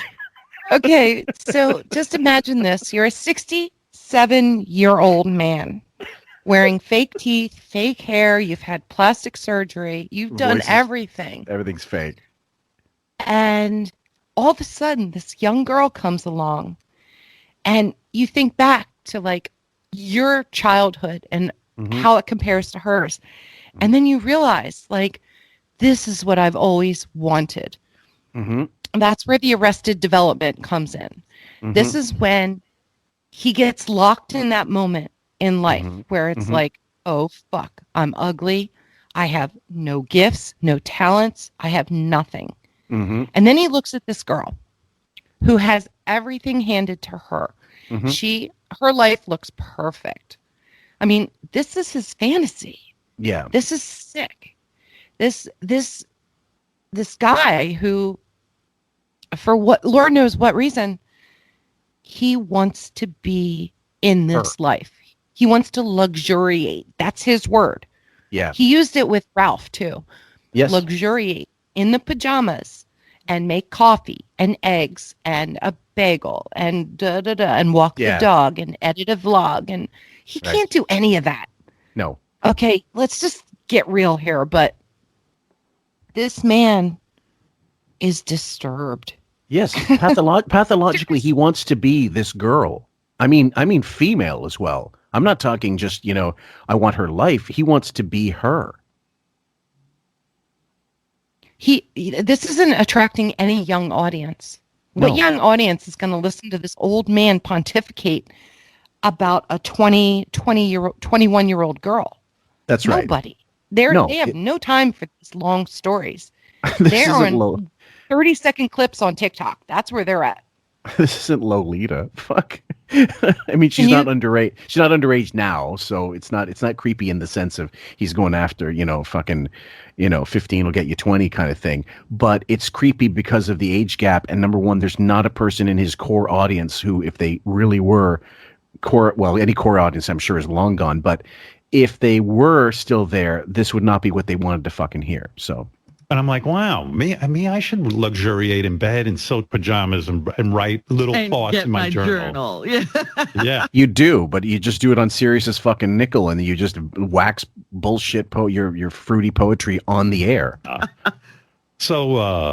And the video is do a parody of Olivia Jade. I was thinking of that. Wake up routine. Yeah, like you wake up and you see me in my underwear and you're like, oh, is he disgusting? And like my belly is sticking out of my T-shirt. They're like, how could a guy so skinny have a belly? Okay, so this is clip number 2. Wiggy wants to be Olivia Jade 2, part 2. I'm like, you are full of shit. You sat and watched this?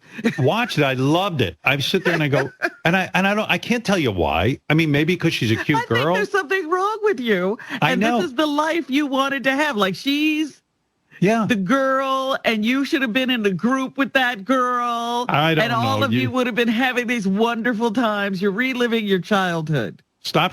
She's sort of right. He's not reliving it. He wants to reimagine it.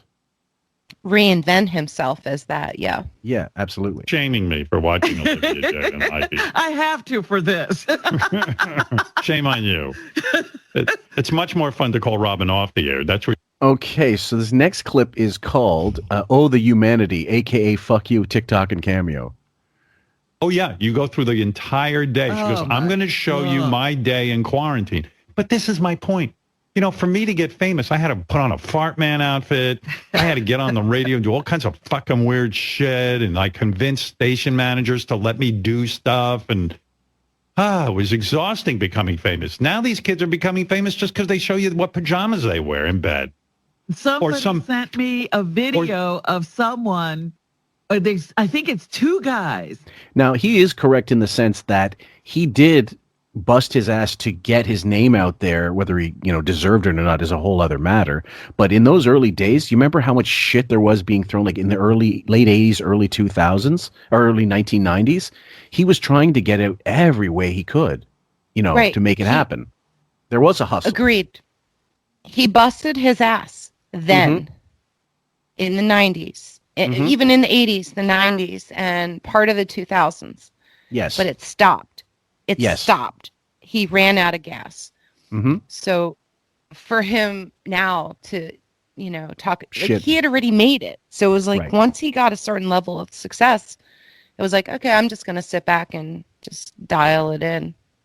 And what you're going to hear from Kevin Hart later is an explanation a little bit more about how he can rationalize, this is a different time, this is whatever, and it just wasn't our era. Yeah, we would have loved to have this. We would have loved to have I'm sure in World War I, they would have loved the microwave oven to heat up their K-ration, but it didn't exist, right? You know what I mean? No. So you can't agonize about it the way he is, and that's just not healthy. That's someone extremely sick. And their whole thing is to listen to rock music that they've never heard. Two black guys. They've never heard this music before. Those are those reaction videos she's talking about. Now, there's a couple I like, actually, because I think they're funny sometimes. Yeah. I've seen I've seen these guys that she's talking about, and they're not bad. There's a couple out there that if you want to learn about a band or you want to hear like a really deep dive onto some type of music or a new album, they're not bad to listen to. You can, skip around. But yeah, the unboxing videos, I went through that with my kids. The gamer videos, I went through that with my kids. Sure. It's a younger generation game. So for him to shit on that, shame on him. He just hasn't evolved like he thought he did. He's not up to date and current on society and what we do. And ultimately, he's jealous. He's jealous of anybody who got somewhere with an easier path and had for sure. And then also is even more influential, because I don't know what her fucking TikTok or Insta is, but it's got to be quintuple what his is, without even knowing. Right. Well, he doesn't have an Insta, but like if you compared it to Beth or something, it's they're both like in the 100,000s maybe.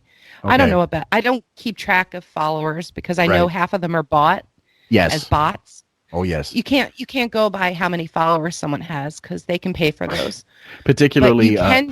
Particularly Opie's YouTube channel, because if we would put that, oh my God, guys, 100,000 subscribers, and we get more fucking hits on our YouTube channel than he does by far. So that's bullshit. Or people that bailed after he left Kumia. So who knows?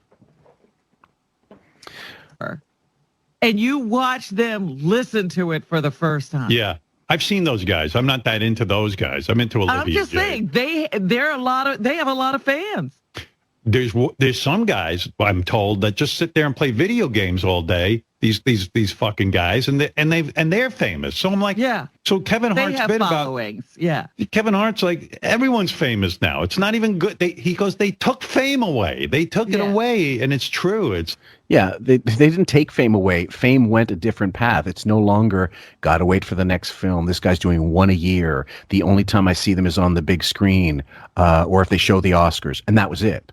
Like they didn't have Entertainment Tonight. They didn't have this. You didn't have, Entertainment Weekly, these rags and stuff. Yeah, it's everything's out there and fast. It's a very fast-paced kind of world now. Oh, for sure. And even back in the day, those celebrity interviews were bought and paid for by agents and PR people. It's not.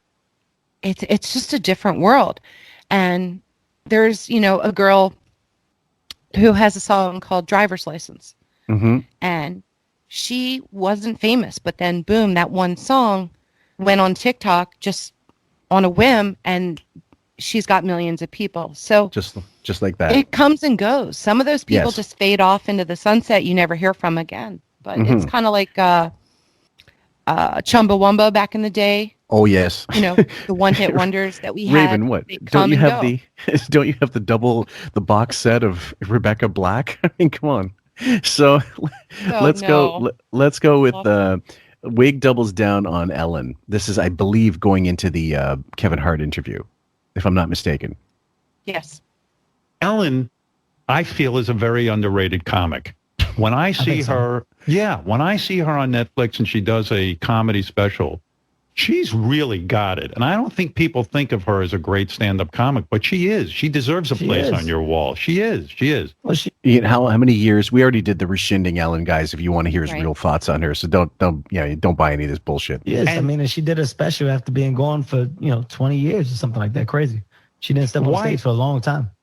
Kevin, why is it so hard to, like Ellen hadn't, because she was doing her talk show, she hadn't stepped on stage for 20 years. And you say that's hard. Why is that so hard? You mean to come up with the material is hard, or because you're so rusty that you can lose it? Well, you I love, you don't even need the answer really, but go ahead. I'm just going to say tutor alert. Yeah. We need a tutor in the house. Anybody can tutor Wiggy on comedy and stand-up, please help us. Big time. A short one here, projection alert. Stand-up comic, but because, like you say, there's such pressure to be better than you were before. You're not only judged by your past specials, and then some people say, gee, he was much better back then because he talked about this, now he's afraid to talk about that. You're so judged that it literally can clam a guy up. It shuts him down. Here's the difference. We don't need to, and again, thank you for cutting off Kevin, because I fucking can't stand him anyway. Yeah, he talked way too long. Yeah. Kevin Hart loves his family. What an asshole. You saying that success and money can not ruin, but can stifle a comedian. When Eddie was trying to make it, he would go out and take risks because now he's got money, he's got a life, he's got family, he's got, he's happy. I don't think it's the success and the money. I think it's the realization of our job takes us away. When you do get to a point where you make the money, you're able to be present. Okay, go ahead. Fuck off, Kevin. You fucking. Thank you, Socrates. Fuck. Unless you're Wiggy, you can't be present. Are you fucking kidding me? Yeah, exactly. And I mean, people gotta make that money, man. Eddie Murphy didn't have to do stand-up anymore because he was being thrown millions of dollars to do fucking movies that made more millions of dollars for people and created such clout for himself that he didn't have to go to the fucking nightclubs anymore. And he was talented in those movies. So the early Eddie Murphy movies, he made them. And even ones he was barely, Trading Places wasn't a starring film, but he was so fucking good in that. And that's not even his biggest film. Go ahead. Well, doesn't Eddie have 10 kids to support? Yeah, right. That's the other thing. Yeah, when he's not, and he's paying for trannies. So I mean, Kevin. You said it, not me. Oh, fuck it. I mean, Eddie, you might be brilliant, but like Richard Pryor, you seem to like a bit of the dick. And when you're present, you look at the things around you and you go, "Fuck, this is the shit that matters." I gave this machine so much time and energy. I need to put that same time and energy into this thing that I built. And this thing that you built is family, is love, is friendship. It's what family? That's why I had to include this clip. Come on, look who you're talking to, buddy. Yeah, read the room a little bit. You may as well be talking to a concrete, like a concrete cinder block. Whatever that Robin, what's that? Yeah. Surrounding circle is. And when you look at the household, when you look at the kids, when you look at the wife, when you look at that foundation, it becomes a thing of, I need to be here.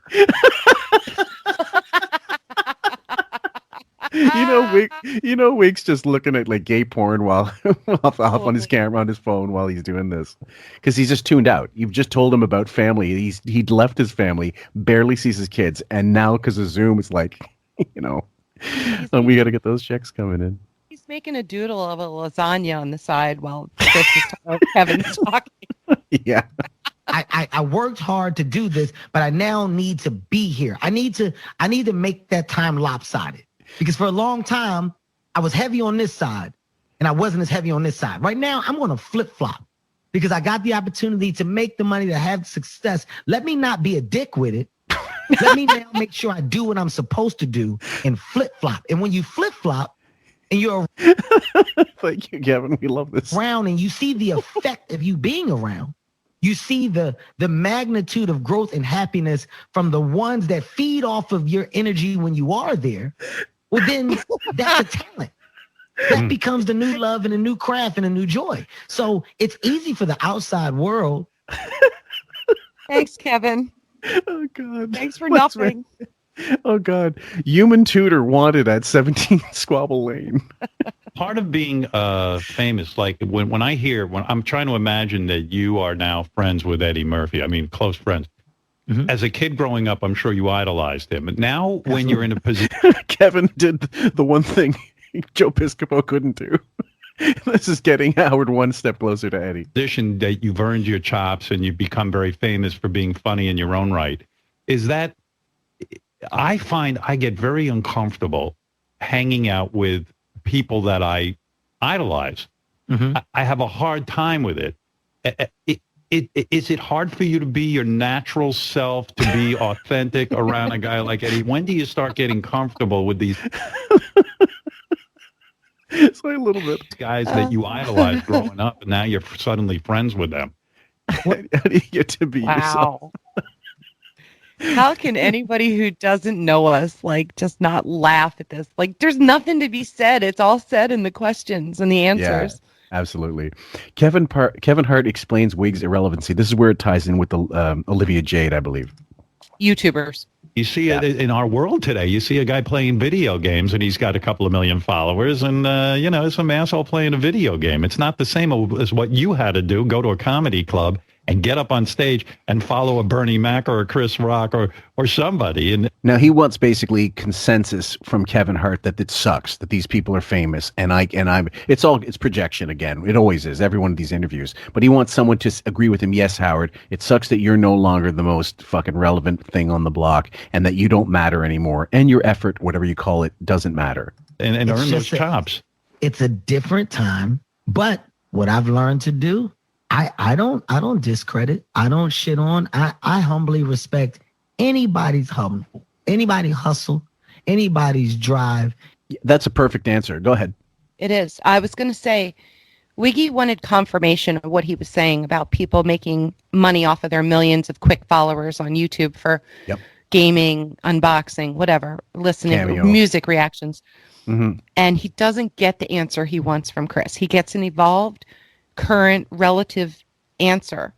Right. And listen to Wiggy's response while Kevin talks, because Lord knows Kevin likes to hear Kevin talk. Oh yeah. So and Kevin, and it's not like Kevin. It's not like Kevin's some kind of young Turk. He's what, 40 something, early 40s. 40, I think, 41. Yeah. Okay, so we're using the ballpark. I'm only a bit older than him, and so it would be easy for him to slip into that and go, "Yeah, fuck it, that all sucks, man." But some people could be that bitter. But Kevin Hart knows it. He did as much as anybody as he could to make himself more popular. I hate him. I think he's talentless. I don't think he's fun. I don't hate him. I just don't think he's talented. And when I have seen him in films, it's usually the other people that shine. Go ahead.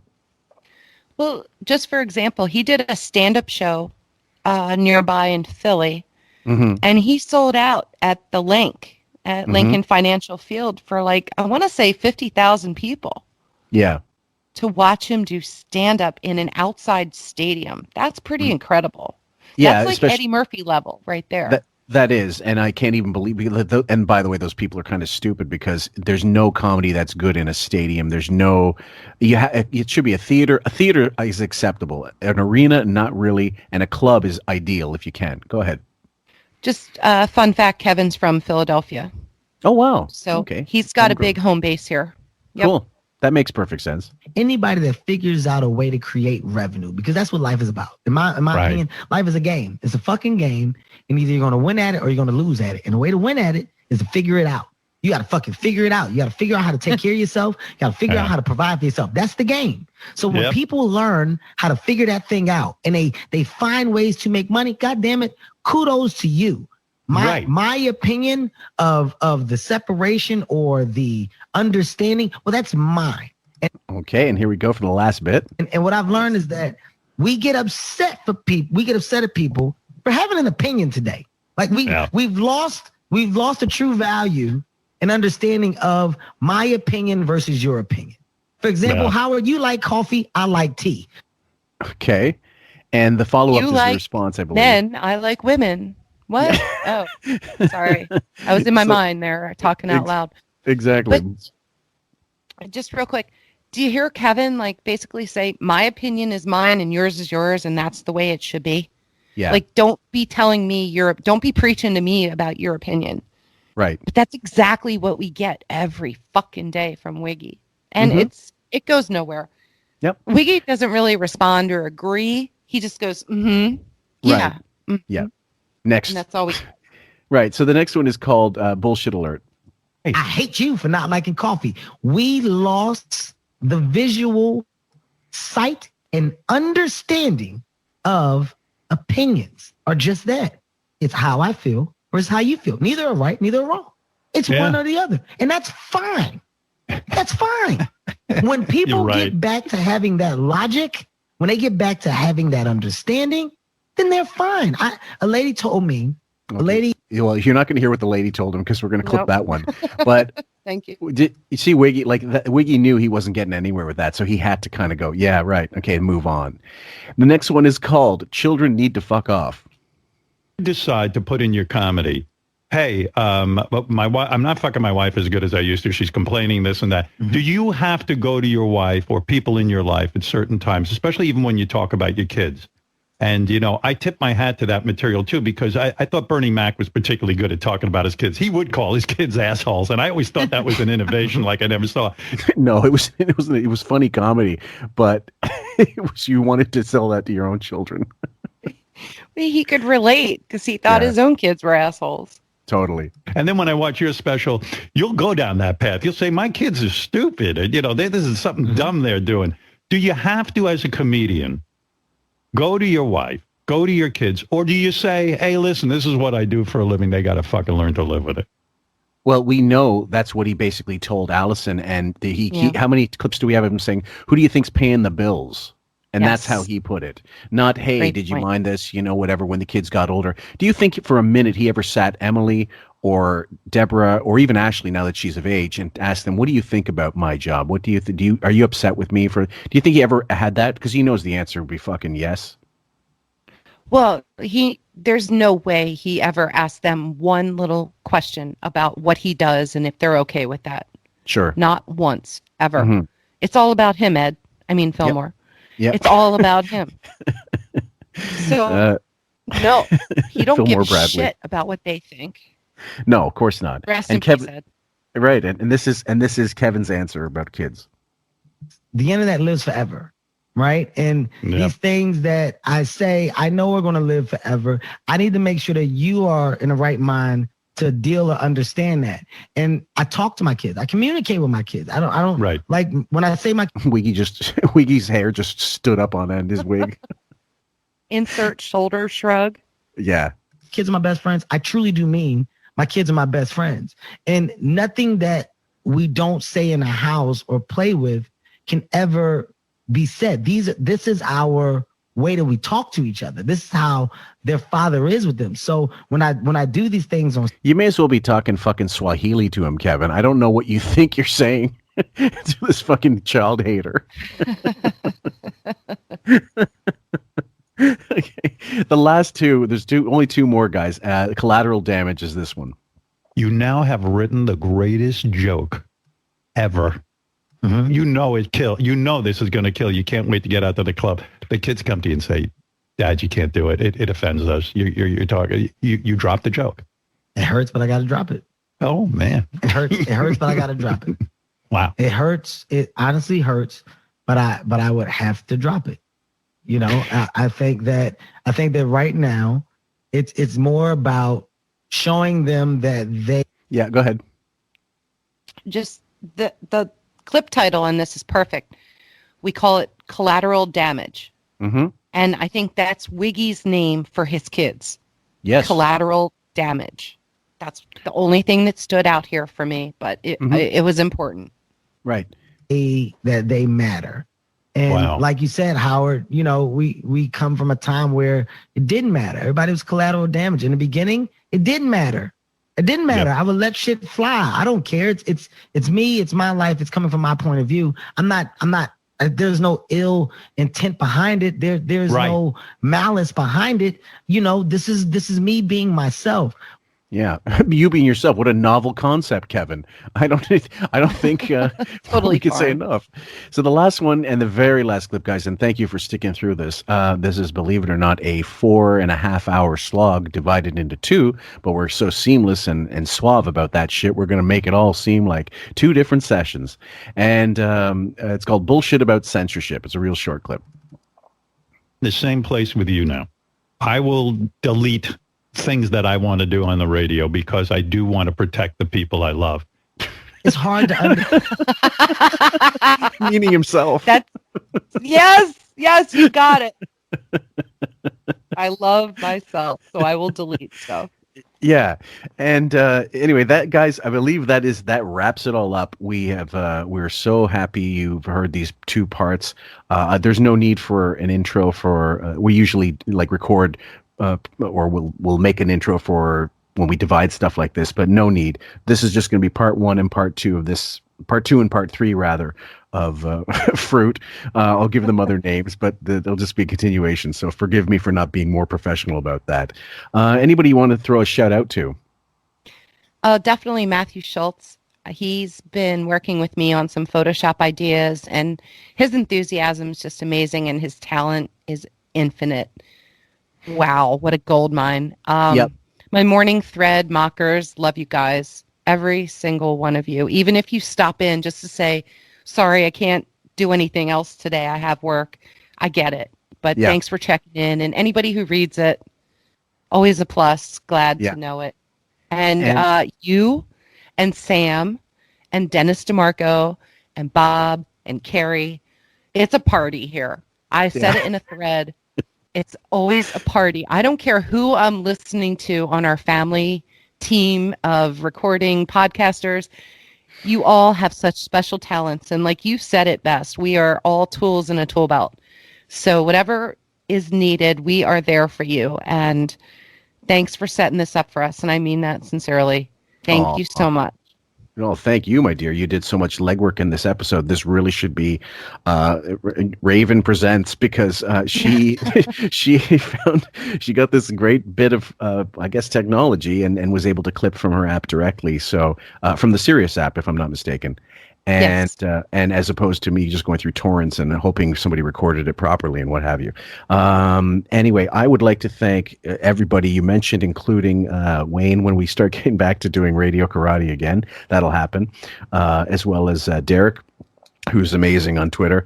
And we're going to, Carrie and I have another special episode we're planning as soon as he gets his stuff together, because he's switched jobs and has to, we have to get our numbers together. But we're going to be doing a special show about Stern Show salaries. That's going to be, I think, a lot of fun. It's speculative, but we also have information, so it's not 100% bullshit.